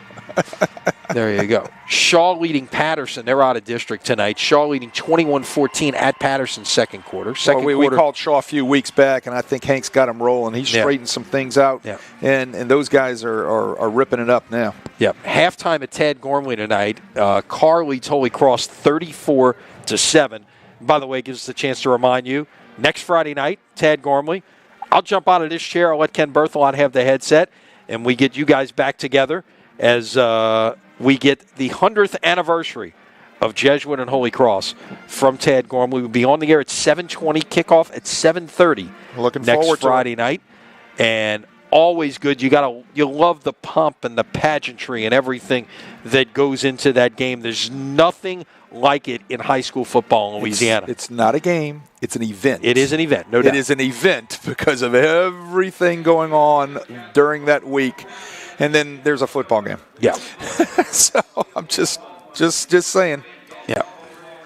But it's great, and I'm glad we're going to get the opportunity to do it again on television and get everybody out there to be able to see it worldwide through the webcast. Yeah, by the way, we're live on Crescent City Sports. No live television next week, but you can go back and watch it on TV on your view next Tuesday, November 1st at 7 p.m. Yeah, and you wonder, you say, are people around the country looking at our webcast? Well, I'll tell you one person right now, big shout out to Joe Chango's dad up in New Jersey. Yeah, absolutely. His parents, he made sure to mention that. He says, yeah, my parents get a chance to watch tonight. They're watching all the way down here. Joe Chango was a coordinator on my staff for a couple of years and running back coach, and he's the offensive coordinator at Rummel, as well as he is the former head coach at Country Day. And his dad, I had the great chance of meeting his dad and his mom, and what wonderful people. And they listen in all the time to our webcast, and it's great to have them listening in from New Jersey. So again, next Friday night, 7:20 airtime, 7:30 kickoff, Jesuit Holy Cross at Tad Gormley. The 100th anniversary of the first game is actually this coming Wednesday. Yeah, and they played it at Heineman Park, which of course became Pelican Stadium, which is now a storage facility. It used to be the Fountain Blue Motel. Yep, remember that, and but that's where they played that first game. So I think we looked it up a couple of years ago when they played the game here, but I think 75 of it's now 102 meetings, or maybe 76 of the 102 meetings been played at Tad Gormley, but they've played at 8 or 9 different venues along the way. Well, Loyola, Tulane, and after the COVID pandemic broke out, Hurricane Katrina, you played it at Joe Yenny. There were actually, I believe, that was not the first time they played it at Joe Yenny. There were actually a couple other games in there for a variety of reasons, whether Tad Gormley was unavailable, whatever the case may be. You talk about memorable games in that series. 2005, and that's one that as you go back and look at it. I mean, that could have very easily ended it, and I would tell you that playing that football game on that Saturday afternoon at Joe Yenny back in October of 2005. It probably saved one school in Holy Cross, and certainly went a long way to helping bring the community back, the Jesuit community back to New Orleans as well. Well, the next week I was at Brother Martin. We opened up and played against De La Salle, and we only had 3 games that year. But my goodness gracious, you know what prep football did on those Saturday afternoons? It took the minds off of gutting houses and oh my goodness, and insurances and adjusters and all the things that we've been going through. Again in the last year. Yep. Not only in our neck of the woods, but the folks down in Homa, the folks over in Lake Charles, 2 of them, right? I mean, it's unbelievable. So as we get ready to start the second half, teams are back out on the field. We will get set for a kickoff. Quickly looking at the first half statistics here, you see Brother Martin had a little bit of an – actually, that's – I don't think there's something a little bit off on those numbers right there. Let's take a look, but see if we can get them up to date. Brother Martin had an edge in total yards in the first half, but the turnover – is they were starting to move one of those drives, and then they moved it a little bit in the in the final series, but just basically ran out of time. So Rummel's going to get the football here to start the third quarter. Brother Martin is going to kick it from right to left. And again, that wind's still blowing, probably 5 to 10 miles an hour right to left as you view it. And certainly could be an opportunity here to knock one out of the end zone. And this is Kate Krakowski is going to kick off here for Brother Martin. So here we go. And this is going to be a pooch kick. And it's taken in at about the 30-yard line and brought down to about the 36-yard line. So Brother Martin makes the decision to pooch the second half kickoff, and Rummel's going to take over at the 36-yard line. Take another look at it here, Wade. Well, they're trying to get it up in the air to try to knuckleball it around and make that receiver returner make a decision, right? And you get under it, and you never know when it might, come down on the ground. They don't make the right decision.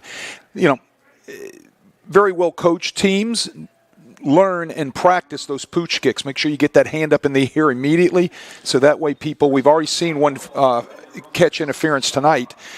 So if you get that hand up in the air, those guys can't come down and take your head off, so you just got to hang in there, right, as the bullets come flying past in different colored jerseys, but you got to catch the ball with the fair catch, and they did a nice job of it. And it's a nice job coaching their kids up. All right, so Rummel operating here from the 36-yard line. Avrard, tough first half through the air, just 1 out of 7. Give it away on first down. And Jaden Martin will get a couple. Martin on the ground, 9 carries, 31 yards. Now make it 33 yards on 10 carries.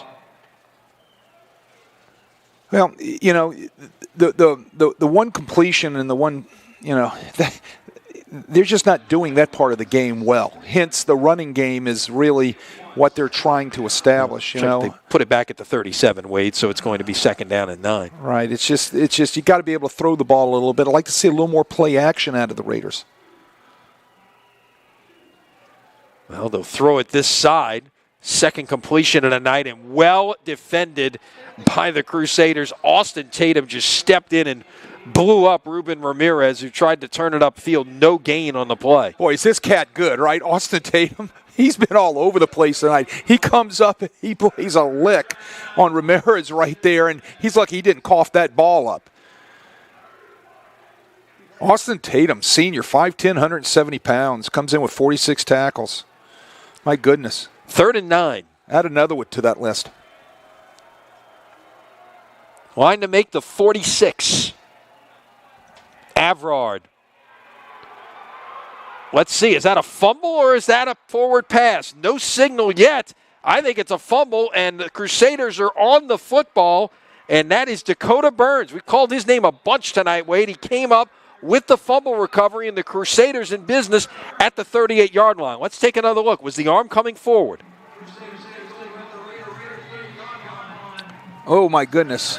I really couldn't tell from that angle, but the protection kind of breaks down on him a little bit. Oh, no. No, his arm. Let's see. Here's another. We'll run it back one more time. And that's you're getting into tuck rule territory there. Jaden Weber forced it, and Burns recovered it. Right, they would have to go under the hood to take a look at that. Yeah, you can't. Five or six different angles. You can only do that at the state championship. And everybody will be out getting popcorn while they're trying to decide, right? But anyway, you look at it, Brother Martin takes over in great field position. They've got a great chance right here to kind of get on the scoreboard. At the Rummel 38, and on first down, Jordan West on the carry will get about 3. Nice first half for West. He had 43 yards on the ground. Give him 3 there, so it'll be second down and 7. Now 46 yards on 9 carries thus far for West.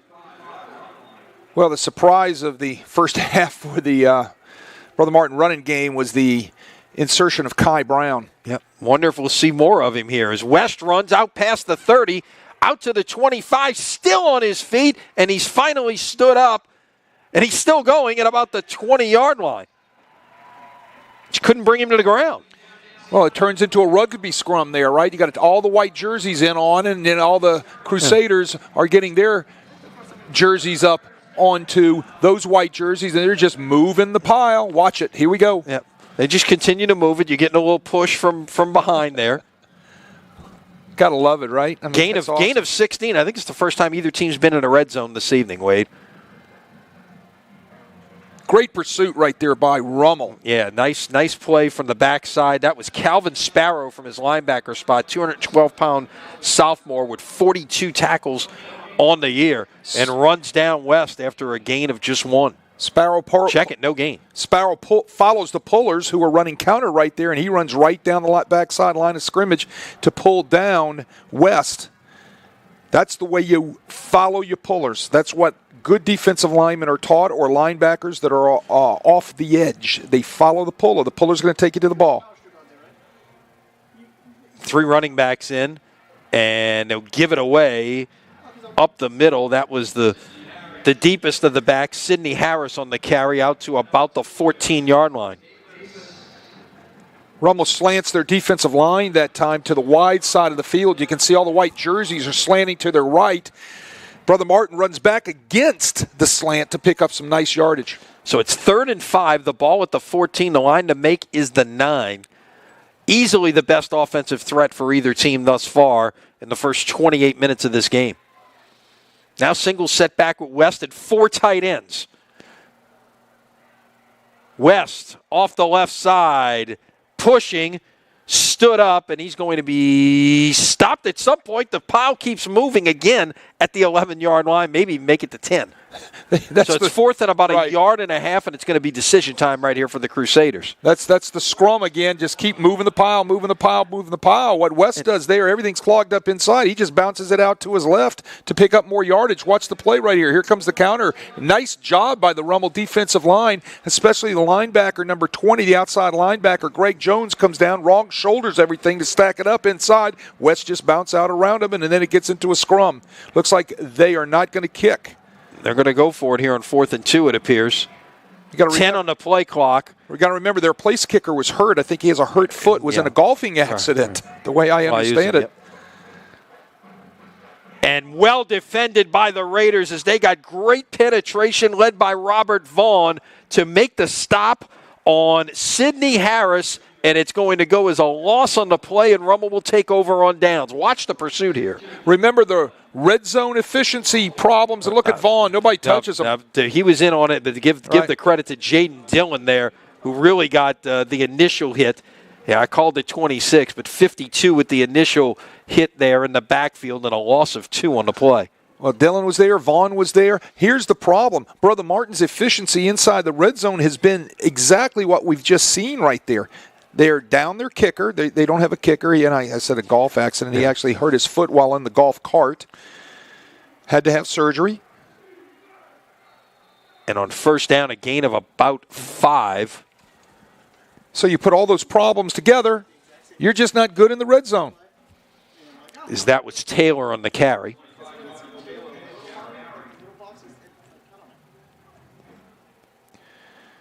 Well, somebody's going to have to break through here, right?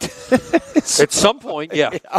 Well, that's what we can't finish with a tie. You can't finish with a tie, exactly. And we've seen a few extra innings this year. Yes, we have. Oh, great play right there. Tried to cut it back as there was nothing doing on the left side for Norman Taylor. He tried to bounce it back to the right, and Nathan Malik, the sophomore defensive lineman, 27 tackles and a couple of sacks on the year, was there waiting for him. No gain on the play. Look, this sophomore Malik has been busy all night. I mean, we haven't called his name a lot, but he's involved in things. He's always around the ball. 5'9", 220, sophomore.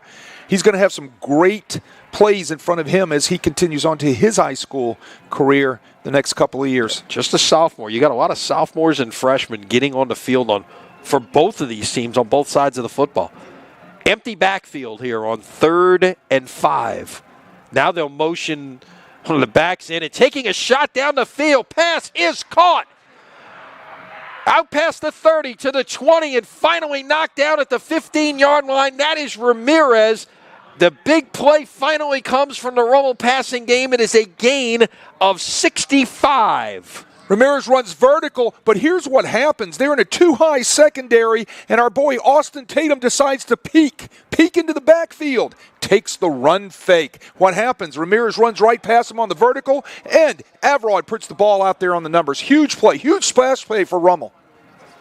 Bryce Pixley made the tackle on the play at the 17-yard line, a gain of 65. Look, that's what the doctor ordered for the Raiders. They needed a splash play like that, and Avrod delivers.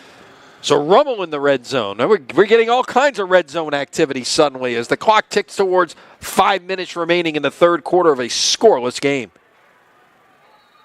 Whistles and timeout Rummel before that play can get underway. The play clock was about to run out. That's one of the things that happens when you've got that long play. Everybody's got to hustle up and get down the field, and a lot of times you can't get everything together quite quickly enough to get a play off. And the play clock was about to run out, and Nick Monica uses his first timeout with 5:03 remaining in the third quarter. It's a chance to tell you that tonight's coverage on Crescent City Sports is brought to you by TMJ and Sleep Therapy Center of New Orleans, specializing in the treatment of craniofacial pain and sleep breathing disorders from birth to adulthood. Dr. Terry Billings and Dr. Emily Levy offer alternatives to CPAP machines, treat headaches and facial pain, and assess craniofacial development in children. Call 504-832-2222 to help restore your health and live a pain-free life. I think there was a communication issue between Avrod and the coaches on the sideline who were signaling in the play. Something just didn't get translated right, and as you said, the clock was about to run out. Nick Monica uses his timeout, which is what he had to do because down here you can't make that mistake. No. 4 wide receivers, 2 to either side. Avrod looking for the end zone, incomplete. That was in the direction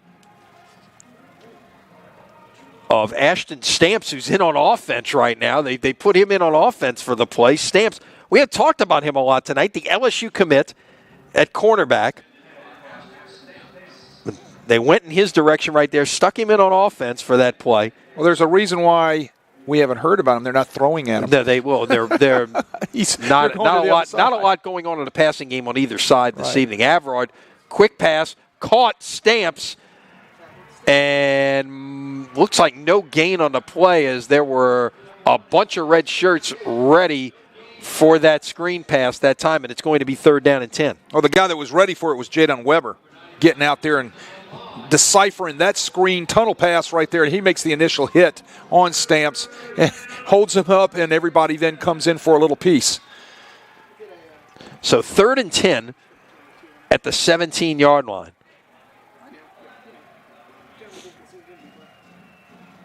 Now, Rummel's field goal kicker, Chris Wallace, we mentioned it earlier. He's got a long of 39 this year, so this is well within his range. Play action pass, incomplete. Looking to run the slant that time. The intended receiver was Wallace, who's about to go out and perhaps try to kick a field goal. And Bryce Pixley on that play.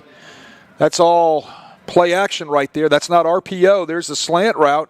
Pixley does a nice job not interfering on the slant route. Came in with 4 pass breakups, give him 5 now. So very Wallace nice for a 34-yard field goal try. One of the other wide receivers, Evan Berg, is the holder. Kicking into a stiff wind. Kick on the way. Plenty of leg, and it is good. So with 4:05 remaining in the third quarter, we finally have a score on our. Took 32 minutes almost to have one, but we have it now. With 4:05 to play in the third, your new score, Rummel 3 and Brother Martin, nothing.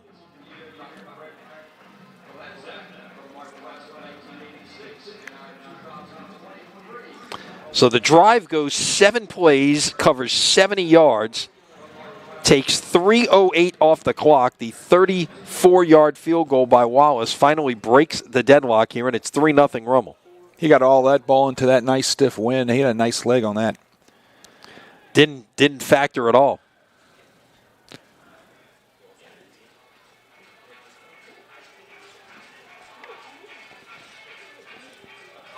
Now we mentioned series history, 30-26 Rummel with the lead. It's been a very competitive series over the year. And what was interesting about it, as you look back at the series history, is both schools have 12-game winning streaks at some point in the series. And Brother Martin's came with Bobby Conlon as head coach, and Rummel's came with Jay Roth as head coach. The two winningest coaches in the history of the Catholic League. One hopper to about the 10-yard line, back out past the 30, out past the 35, and out near the 40. That was West on the return. He's doing a little bit of everything this evening. And Brother Martin's going to start with pretty good field position here with 3:59 left in the half. You know, he's a step away from Pop, and that great job blocking by the Crusader return unit. And, you know, one more step, he might have been gone. They got it coming back now with a hold. Hold everything. A lot of penalties tonight. Yeah, each team had 5 in the first half, I believe. That's the first one we've had in the second half, though. So Brother Martin now backed up. They'll start at the 19-yard line. So with 3:59 remaining, in this third quarter, here comes the Crusader offense back on the field. And look who's at halfback, tailback. West again. No, it looks like. Oh, is that Brown? That's Brown. And he'll get it here on first down. And it looks like the Rummel defense was waiting for that a little bit more that time, as a gain of about 1.5 yards for Kai Brown. Well, he's brought down by 99, Fred Banks. We've called his name a couple times tonight. He's only a sophomore on that Rummel defense. Like you said, they got a lot of young guys playing on both teams.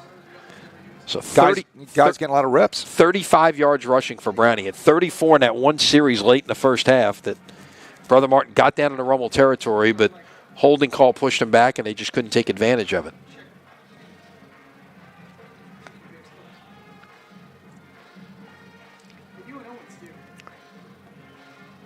Give it away once again to Brown. Cuts it back against the grain, out past the 30 to about the 33-yard line.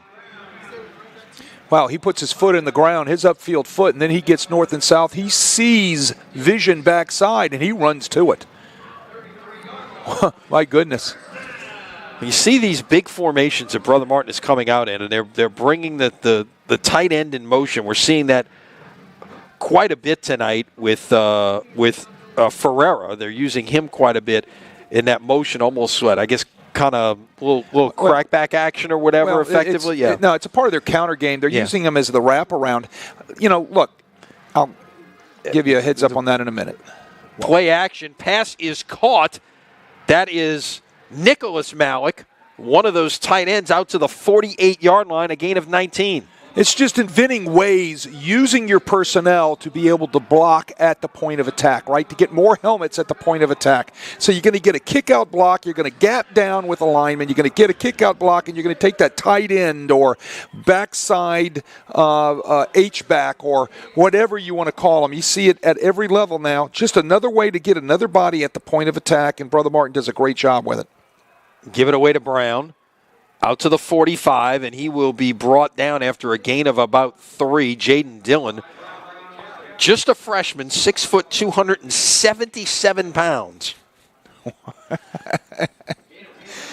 know what I was fixing to say, right? Just a freshman. You got to feed that guy. He's not big enough, right? You got to feed that guy. So, yeah, great job right there. They didn't get a body on him that time, and he gets himself in a position where he bangs up Kai Brown in the backfield. So now 51 yards rushing for Brown as we tick under the 2-minute mark here in quarter number 3. A lot of stuff going on there in the backfield that ends up in the gut of Sidney Harris.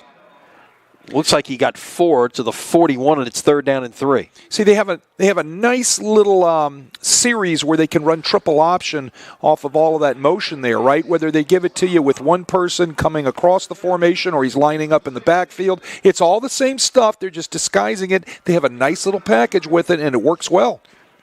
A little bit of tempo here. Now they'll check with the sideline. Play clock down to 15.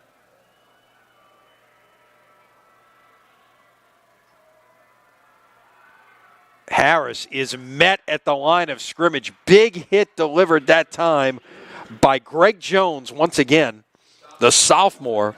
So that's, I mean, we've looked. We've called Jones, sophomores. Banks are sophomores. Dylan's a freshman. Young guys. Yep. Young guys stepping up. Yep.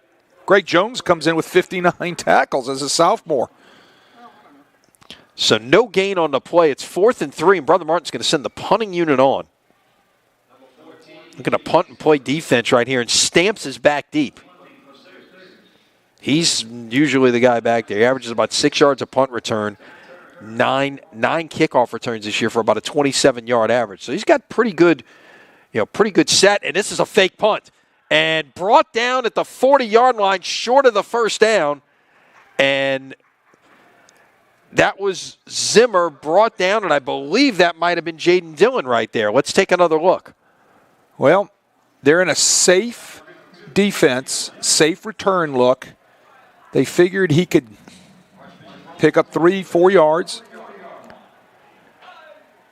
And watch Dillon. Bang, there it was. Yeah, it looked like it was even Darius Davis, number 2, coming in from the other side that made the initial hit. And Clarence Joseph from his side comes in. So Rummel, with 21 seconds left in the third quarter, takes over at the 40. Play action, taking a shot down the field. Wheel route, pass is caught. First down, Rummel. Great looking design there on the pass from Avrard to Martin for a gain of 33 yards on what will very possibly be the final play of the third quarter. Another look, Wade. Very nicely set up. There's your boot action. Watch Martin run straight down the boundary out of the backfield. He's got a linebacker on him. That's Blake Ranlett. But he's well covered. Blake Ranlett's running step for step with him, doing a nice job. But Avrard puts the ball right on the money. Good job throwing the football, Casey Avrard. That was one of the better passes I think I have ever seen in Casey Avard's career. That was nicely done, put on the money. So they will run another play here in the third quarter. Avrard, play action, flag comes in, makes one man miss, makes another man miss, ends up getting about 5 yards out of this, but hold everything. I think it's coming back. Everything was covered downfield by Brother Martin's secondary. That's called a coverage sack. And it'll be holding against Rummel.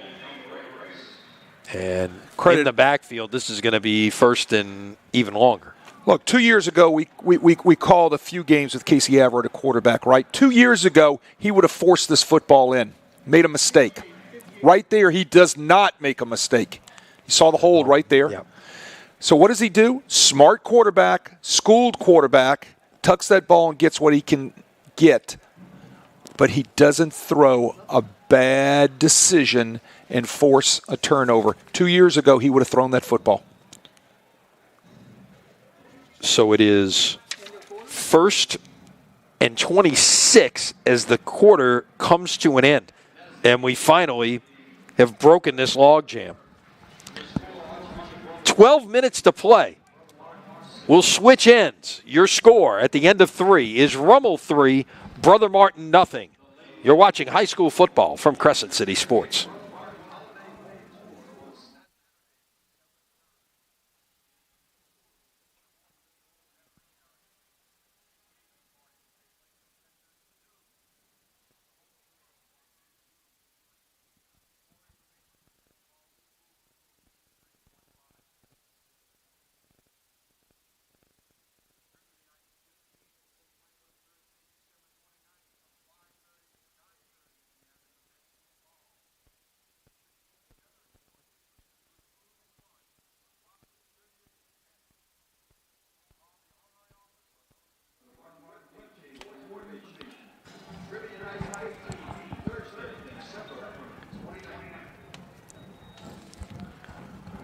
All right, so here we go. Start of the fourth quarter.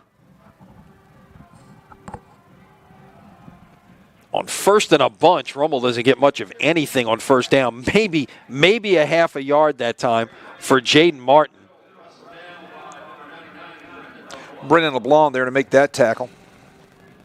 He's a senior. We've been calling a lot of those younger kids' names, and on that defense for Brother Martin as well as Rummel. And now we get a chance to call the name of a senior defensive lineman, Brendan LeBlanc. So 33 yards rushing, 33 yards receiving for Jaden Martin. Man in motion. That would, I believe that I didn't see a hand go in the backfield that time, so I believe that might have been a forward pass, even though it looked like a lateral. Wow. Ramirez brought it in at the 39-yard line. It's going to be a gain of about 3. See, the ball. I think I think it's going to go as a forward pass after looking at that. That's close. That is real close.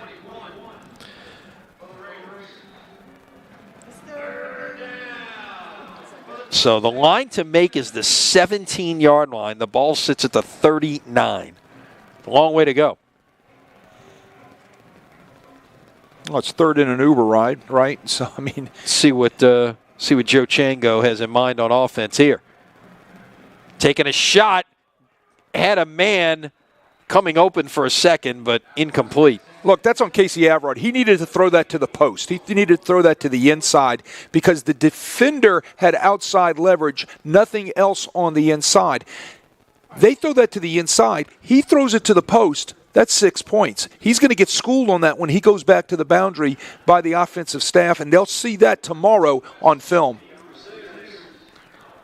That was a miss by Casey Averard. So the punt on the way will take a friendly roll, but into the end zone. That had a chance to be downed inside the 5-yard line, and Darius Davis is kicking himself right now. He had a chance. He had a chance to pin Brother Martin deep right there. You know, he's another look. Right, hang on, we have a flag down here too. Is it back at the line of scrimmage, I believe? Well, while they discuss it, you know, you're down there, all right, and your eyes get real big. Like, I got this chance to make this great play, and you start fumbling. Here's our call.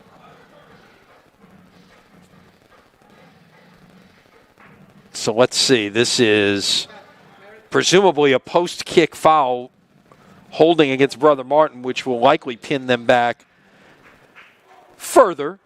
Right. It could have been, well, of course, if it had been holding and the punt was down at the 1-yard line, then it would have been about a foot penalty. With the touchback at the 20, now it's going to be half the distance to the 10. Believe that's the case. Let's wait for the mark off. There it is. Getting back to my man, Darius Davis, he gets down there, and I bet you his eyes were so big looking at a chance to pin Brother Martin back inside the 2-yard line. He just couldn't get a grip to find the ball, and it slips away, and he walks off shaking his head. Poor guy. Between the two teams tonight, 13 penalties for 139 yards. So nobody's necessarily immune to it here this evening. On first down. Give it away. West will get a couple. So Brother Martin sitting 90 yards from the end zone here. What do they need to do to try to get something going here, Wade, offensively? We've seen dribs and drabs, and then the penalties have gotten in the way with the one turnover of the game. What do they need to do to sustain a drive right here? Stop shooting themselves in the foot and getting out of sync and getting behind the chains rather than staying inside the chains. 2nd and 8. Went to that 3 running back look once again, and about 2 yards on the carry that time. And another thing they need to do, they need to mix in a little bit more play action with some things, right? Especially on 2nd down. They haven't come back yet to the option. We saw some option out of them in the I think that's I don't that may be may be a mothballs after the fumble. So well, but you run the option to his right, correct? Let him use his right hand. Leonardo will pass on 3rd and 6. Pass is in and out of the hands of West, and it's going to be 4th down. Shooting yourself in the foot. That's got to get caught right there. That would have been a 1st down. So 4th and 6. The ball now at the 14-yard line, and Brother Martin's going to have to send a punting unit on here. Just a little less sync right now, right? Just dropping a pass here, getting a penalty there. Not staying on schedule inside the sticks like you want to be. Shooting themselves in the foot. Line drive kick. And nice roll, and this is going to flip the field a little bit here. This will be almost 50 yards on this punt, down at the 37-yard line, and that's a big break for the Crusaders that they got the friendly roll right there and able to change this field position. That ball hit at the 40-yard line and rolled another 23 yards before it was finally down. Great punt by Zimmer. That's exactly what the doctor ordered. Kick it into the wind, kick it nice and low, get it to bounce, bounce, bounce, and they get the roll, and it does flip the field, like you say. Now what they need to get here is a turnover. That's what Brother Martin needs to work for right here, try to strip that ball and create some sort of turnover. What does Rummel have to do? Let's play smart, let's hold on to the football, and let's continue grinding things out. But they open up there we go. And now they'll bring a man in motion and give it away on first down. It was an empty backfield there for a moment, as you were mentioning, but Norman Taylor gets the carry on a little bit of a different look. Like you say, it's it's the same plays running out of different formations. It's just that eye candy that can throw things off a bit. Gain of 3. Right, the next thing that does is that also gives Joe Chango to see and get a picture of how Brother Martin's playing the empty formation, right? So now he can bank that, and know as he's going down, as time clicks off, how things are going to be played out of an empty formation. There's again the empty, the fake give this time, and Averard will keep it gain of about a yard. They have a whole little package out of their empty formation. I'm sure they can also throw the football off of it. So it's 3rd and 6 from the 41 as the clock ticks under 8 minutes to play.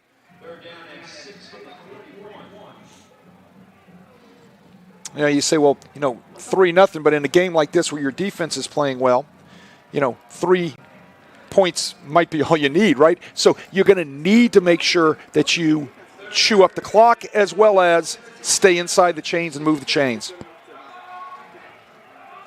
Averard is brought down. Meeting in the backfield there, that was Ryland Johnson along with Nathan Malik. I guess that was meant to be just a rollout pass right there. He was looking downfield and nothing doing. Couldn't get anybody uncovered, and he is brought down at the 35-yard line. Well, it started with the protection, right? Not really a great job out there by Peyton McDonald at the right tackle. Didn't give Averard a chance to get onto the edge, but great job, like you said, by Ryland Johnson. Good kick and a big roll, and it's fielded on a hop by West at about the 15-yard line and nowhere for him to run. He's going to be taken down at the 13-yard line. So credit to the punters here for helping change field position after these 2 3-and-outs. Have been a big part of the night. The wind has also played in to that calculation, too, by those punters. 6:54 to play. Tonight's coverage on Crescent City Sports brought to you by Metairie Bank. At Metairie Bank, your success is personal to us. We have always been the biggest advocates for our customers and the community. Metairie Bank is locally owned and operated, built on the time-tested foundation of relationships and trust. Visit MetairieBank.com to learn more. Metairie Bank, member FDIC. Brother Martin's going to have to throw the football a little bit here. They will on first down. It was intended for West, and he didn't turn around. They were trying to hit him right in the seam as he was coming out of the backfield and hit him right in the back of the numbers. Ouch. I mean, I don't know if that was a miscue by West or miscue by Leonardo.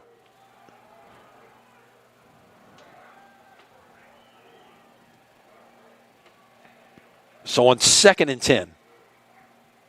Play action. Leonardo's pass caught. First down. That is, again, one of his tight ends out there. Check that. Now it's Camden Burris, 89, the sophomore wide receiver. A lot of cushion out there given to Burris. He just runs a nice little out route at the sticks, gets the ball, gets the first down. But the room, he had even 7 to 8 yards from the corner that was lining up off of him, so he had a lot of cushion to be able to press the technique of the corner and to get himself right in a great position to catch that first down pass. Running on first down, looking for a seam. Nice job by Sidney Harris Jr. to get that up inside and pick up 8. Again with the counter. One of his best runs of the night. In fact, it is his best run of the night. Coming right into your screen here. Look at the kick out and the seal. Gap down, gap down, gap down. Look at the movement right there on the down blocks by the Crusader offensive line and tight ends as they push and shove and get the white jerseys moving. So at the 32, 2nd down and 2. This is the kind of chance where you can maybe take a shot here. Instead, they'll give it away, and it's going to be a 1st down. Get a new set of downs. It's Sidney Harris once again on a carry, picks up 5, and put it at the 37-yard line. Sidney Harris, another one of those Brother Martin running backs that runs hard. Yep. And he's only a sophomore. Yeah, 67 yards for West tonight, 32 yards for Harris, 51 yards for Brown. So those 3 combined, 150 yards on the ground. And that's without your number 1 running back tonight, Torrey Lambert. Whistles. Mark Bonis wants a timeout. So 2 timeouts remaining for each team, 5:23 remaining in the 4th quarter. What did you see there, Wade? Well, I don't want to make a mistake because this could be his final touch of the game, right? Exactly. Okay, so he's got the timeouts. Let's make sure we've got everything right. And this could be it. So, his plans are right now to drive the length of the field, score, and either tie it up with a field goal or win it with a touchdown, right? That's his plans. Yeah, you got to get. Can't make a mistake. Got a long way to go to get into red zone, field goal range. So he can't make a mistake. So he's not going to play around. He's going to make sure we have everything taken care of. Something came down over the headsets probably he didn't like. He decides to use the timeout and tell his staff to get it right.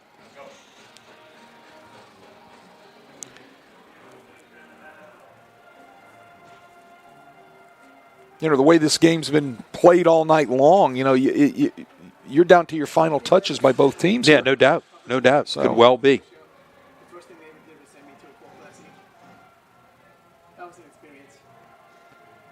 Leonardo going to run the option this time. There's that overhand pass, and it is blown up.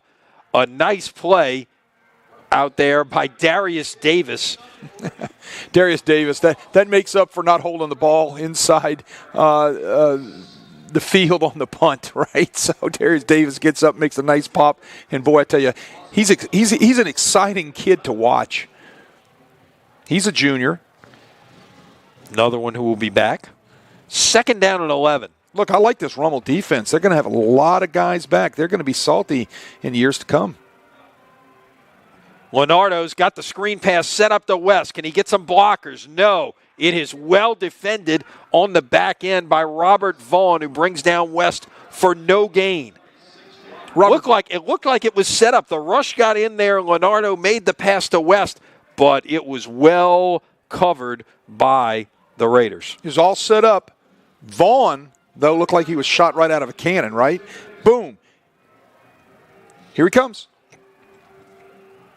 He read that, came from the other side of the formation, and ran him down. 3rd and 11. Leonardo rolling, passing, caught. West is going to be just short of the 1st down at the 43-yard line, a gain of 7. It's 4th and 4, and it's decision time for Mark Bonis, and I'm not sure it's a hard one. He's got to go. This is play of the game for the Crusaders right here. Yeah. So the line to make is the 47, 4th down and 4. Think players. Think players. Got to get the ball in the hands of your best players. Blitz. Leonardo will roll left. Pass is incomplete. It was intended for Brody Dumonche, the freshman wide receiver. First time we've called his name tonight. Went to a play that they liked right there, but it was double covered. Well, Rummel's bringing the pressure off the edge and on the inside right here. It's not really picked up very well. Leonardo couldn't set his feet to throw, so he throws off his back foot and floats it in the air. Would have liked to see the ball get into number 1's hands somehow, right? That's your guy. out of the backfield, something of that nature. That's the guy you needed to look for to be able to make something happen to pick up 4 yards, right? So Rummel takes over at the Brother Martin 43 with 3:28 to play.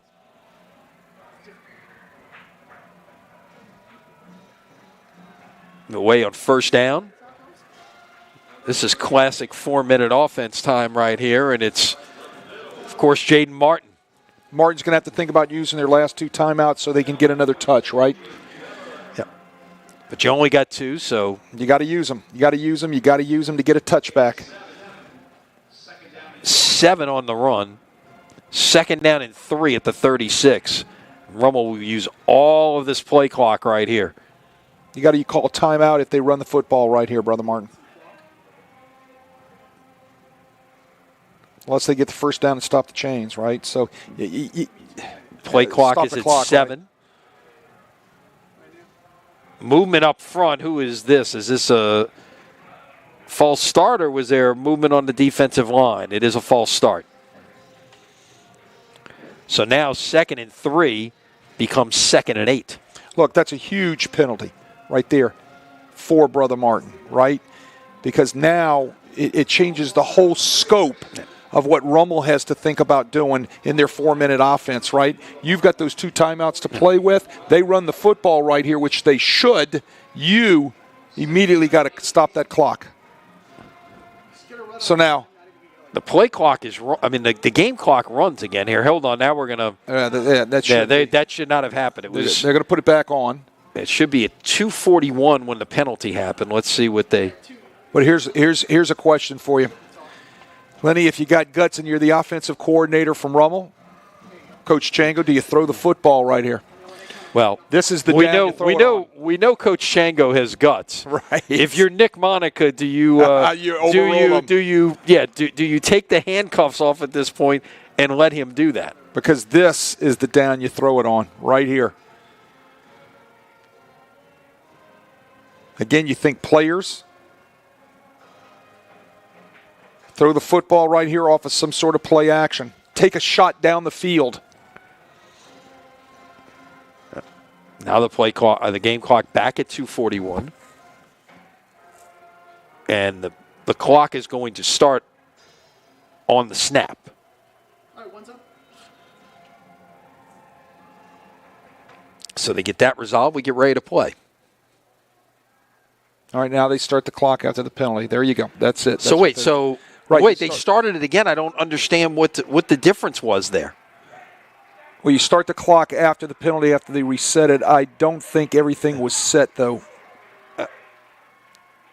prior. And that is well defended right there, and Mark Bonice is right on the line, Judge, to call timeout with 2:14 to play. But here's the thing, and again, this is Federation versus other rule. Right. If that was the case, I'd keep taking false starts. At what point do they stop not running the clock? Gain of 2 on the run. It's 3rd and 6 at the 39. Well, that's what I don't understand about the mechanics of all that in the clock operation. Well, they run the football right there. Brother Martin smartly and quickly calls that timeout. All right, so that's huge. If they run the football again, they're going to need to call timeout again. Yeah. And here's the thing. If Rummel makes a first down right here, it's effectively the ball game. It is the ball game. Because Brother Martin would use their last timeout and it's about a little over 2 minutes and, 40-second play clock. That would probably 3 knees might be enough to end it. So this is what it comes down to right here. Rummel needs a first down to effectively put the game away. Brother Martin needs a 3rd down stop to get one more opportunity. 3rd and 6, line to make is the 33. Ramirez in motion. They'll give it away to Martin instead. Pushing forward, he's got the first down out past the 33. It's still churning to the 30-yard line. What a run. What a run by Jaden Martin. Again, they get the scrum moving. They run it inside the tackles. They've had success running inside the tackles today. Both teams have. What does he do? he ducks his shoulder pads and he just starts bulldozing his way forward. And look at the rest of the Rummel Raiders joining in. That could have been the shove that they needed to put this thing on ice. So Brother Martin still has a timeout remaining.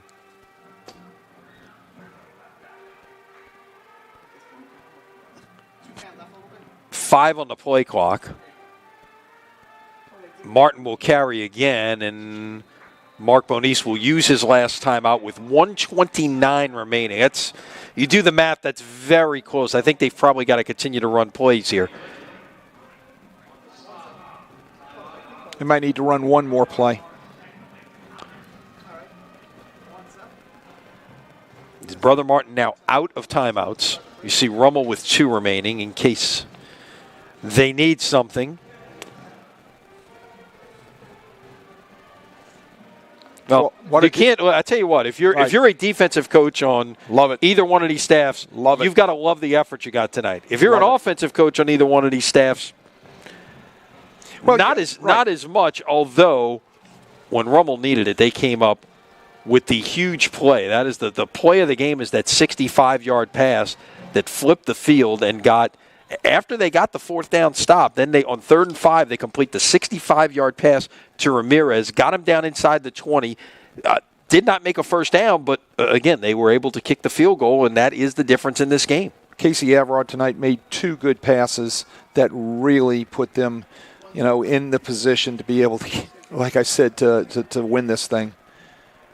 He's made leaps and bounds. Yeah, stopped up a loss of 1 on the run.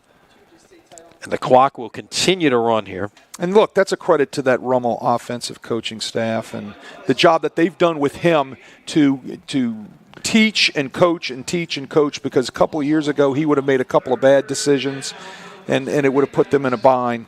Tonight he makes some good decisions with the football. I really only remember 1 bad pass, but for the most part he played steady and he did a nice job managing the Rummel offense. These schools have met 56 times. There's only been one other 3-0 game in the history of the series. Yeah, Rummel now realizes, okay, we do not need to do anything but take a knee here, and they will. I don't know if they got this off in time. Right? Nick Monica called timeout before it was snapped on 3rd and 9, and now we've got flags everywhere as you got a little extracurricular going on. Things getting a little bit out of hand. You can imagine the frustrations with. Right. You got a helmet on the ground. Somebody lost a helmet. Got a couple people shoving each other. Might have a couple people put out of the game. No, let's see what happens here. They're sending some people to the sideline. See Peyton McDonald going to the sideline, and along with Brendan LeBlanc.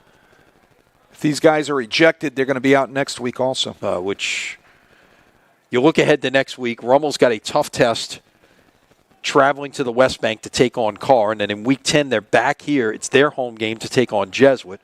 Brother Martin next week has John Curtis at Tulane Gilman Stadium, and then finishes the season 2 weeks from tonight at Tad Gormley against St. Augustine while they sort all this out. So it's a lot to be determined in the last 3 weeks. We showed you the power rankings earlier, and maybe we'll do it again here while they talk this one over. Came into this week sitting 8 and 9 in the power rankings. Again, 2014 brackets of the top 8 get a bye. And that, you figure if Rummel holds on here, Rummel is jumping ahead of Brother Martin. You'll see how everything else sorts out along the way. But, they could be in a position to maybe play their way into a first-round bye. Right. I mean, it's like Al Davis said, you just got to win, baby, right? Mm-hmm. So, you keep winning, you do what you have to do, you collect those power rating points, and it's you got to worry about the next game. And that's the way the Catholic League is, right? And oh my goodness, you can't really look down the line. There's our call. Okay, yeah, we had offsetting dead ball personal fouls, so all of that. I don't think anybody was ejected. I didn't see anything there. I think they just said, hey, let's keep something from happening. Let's take these guys off. Timeout, Rummel, which we already had. That was called first, and then things got a little bit dicey, correct. So, but you just got to win. And the thing about the Catholic League is you can't look down the line at the schedule. You got to work on next week, right?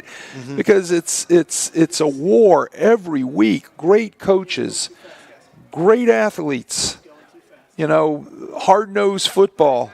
And then all of a sudden you slip up and bam, it's gone. And Carr is learning that, right? They're undefeated right now, but on the field. On the field. Should I say on the field? Yeah. But where will they get to? That's the other thing. You saw those power rankings earlier. Right. They were 14th this week. Where can they end up getting to with winning this thing out? Is there's your final knee to? They could easily get into maybe the top 4 or 5. Oh, right? Just you want to get into the 8 to be able to. Right. They could go even higher than that, depending on what takes place. Yeah. But look at Carr. Never been in the Catholic League. The way they're managing it now, they're very talented, absolutely. And Bryce Brown does a great job with his kids and with his program. But what they're doing is learning how to play week to week to week to week because there's nothing that gives them any of that week off or that time off, right? All right, so shaking hands now after a defensive struggle that ends up in a 3-0 Rummel victory over Brother Martin.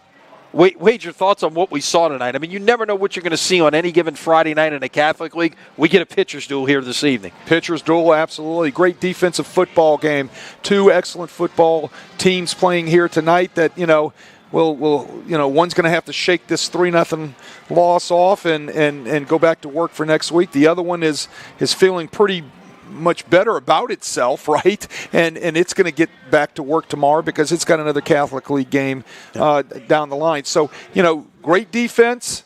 Still have to work on red zone efficiency, right? Both teams finishing things out, and if they want to continue far into the playoffs. Yeah, that's one. Look, both of these teams came in having not done a lot offensively since district play started.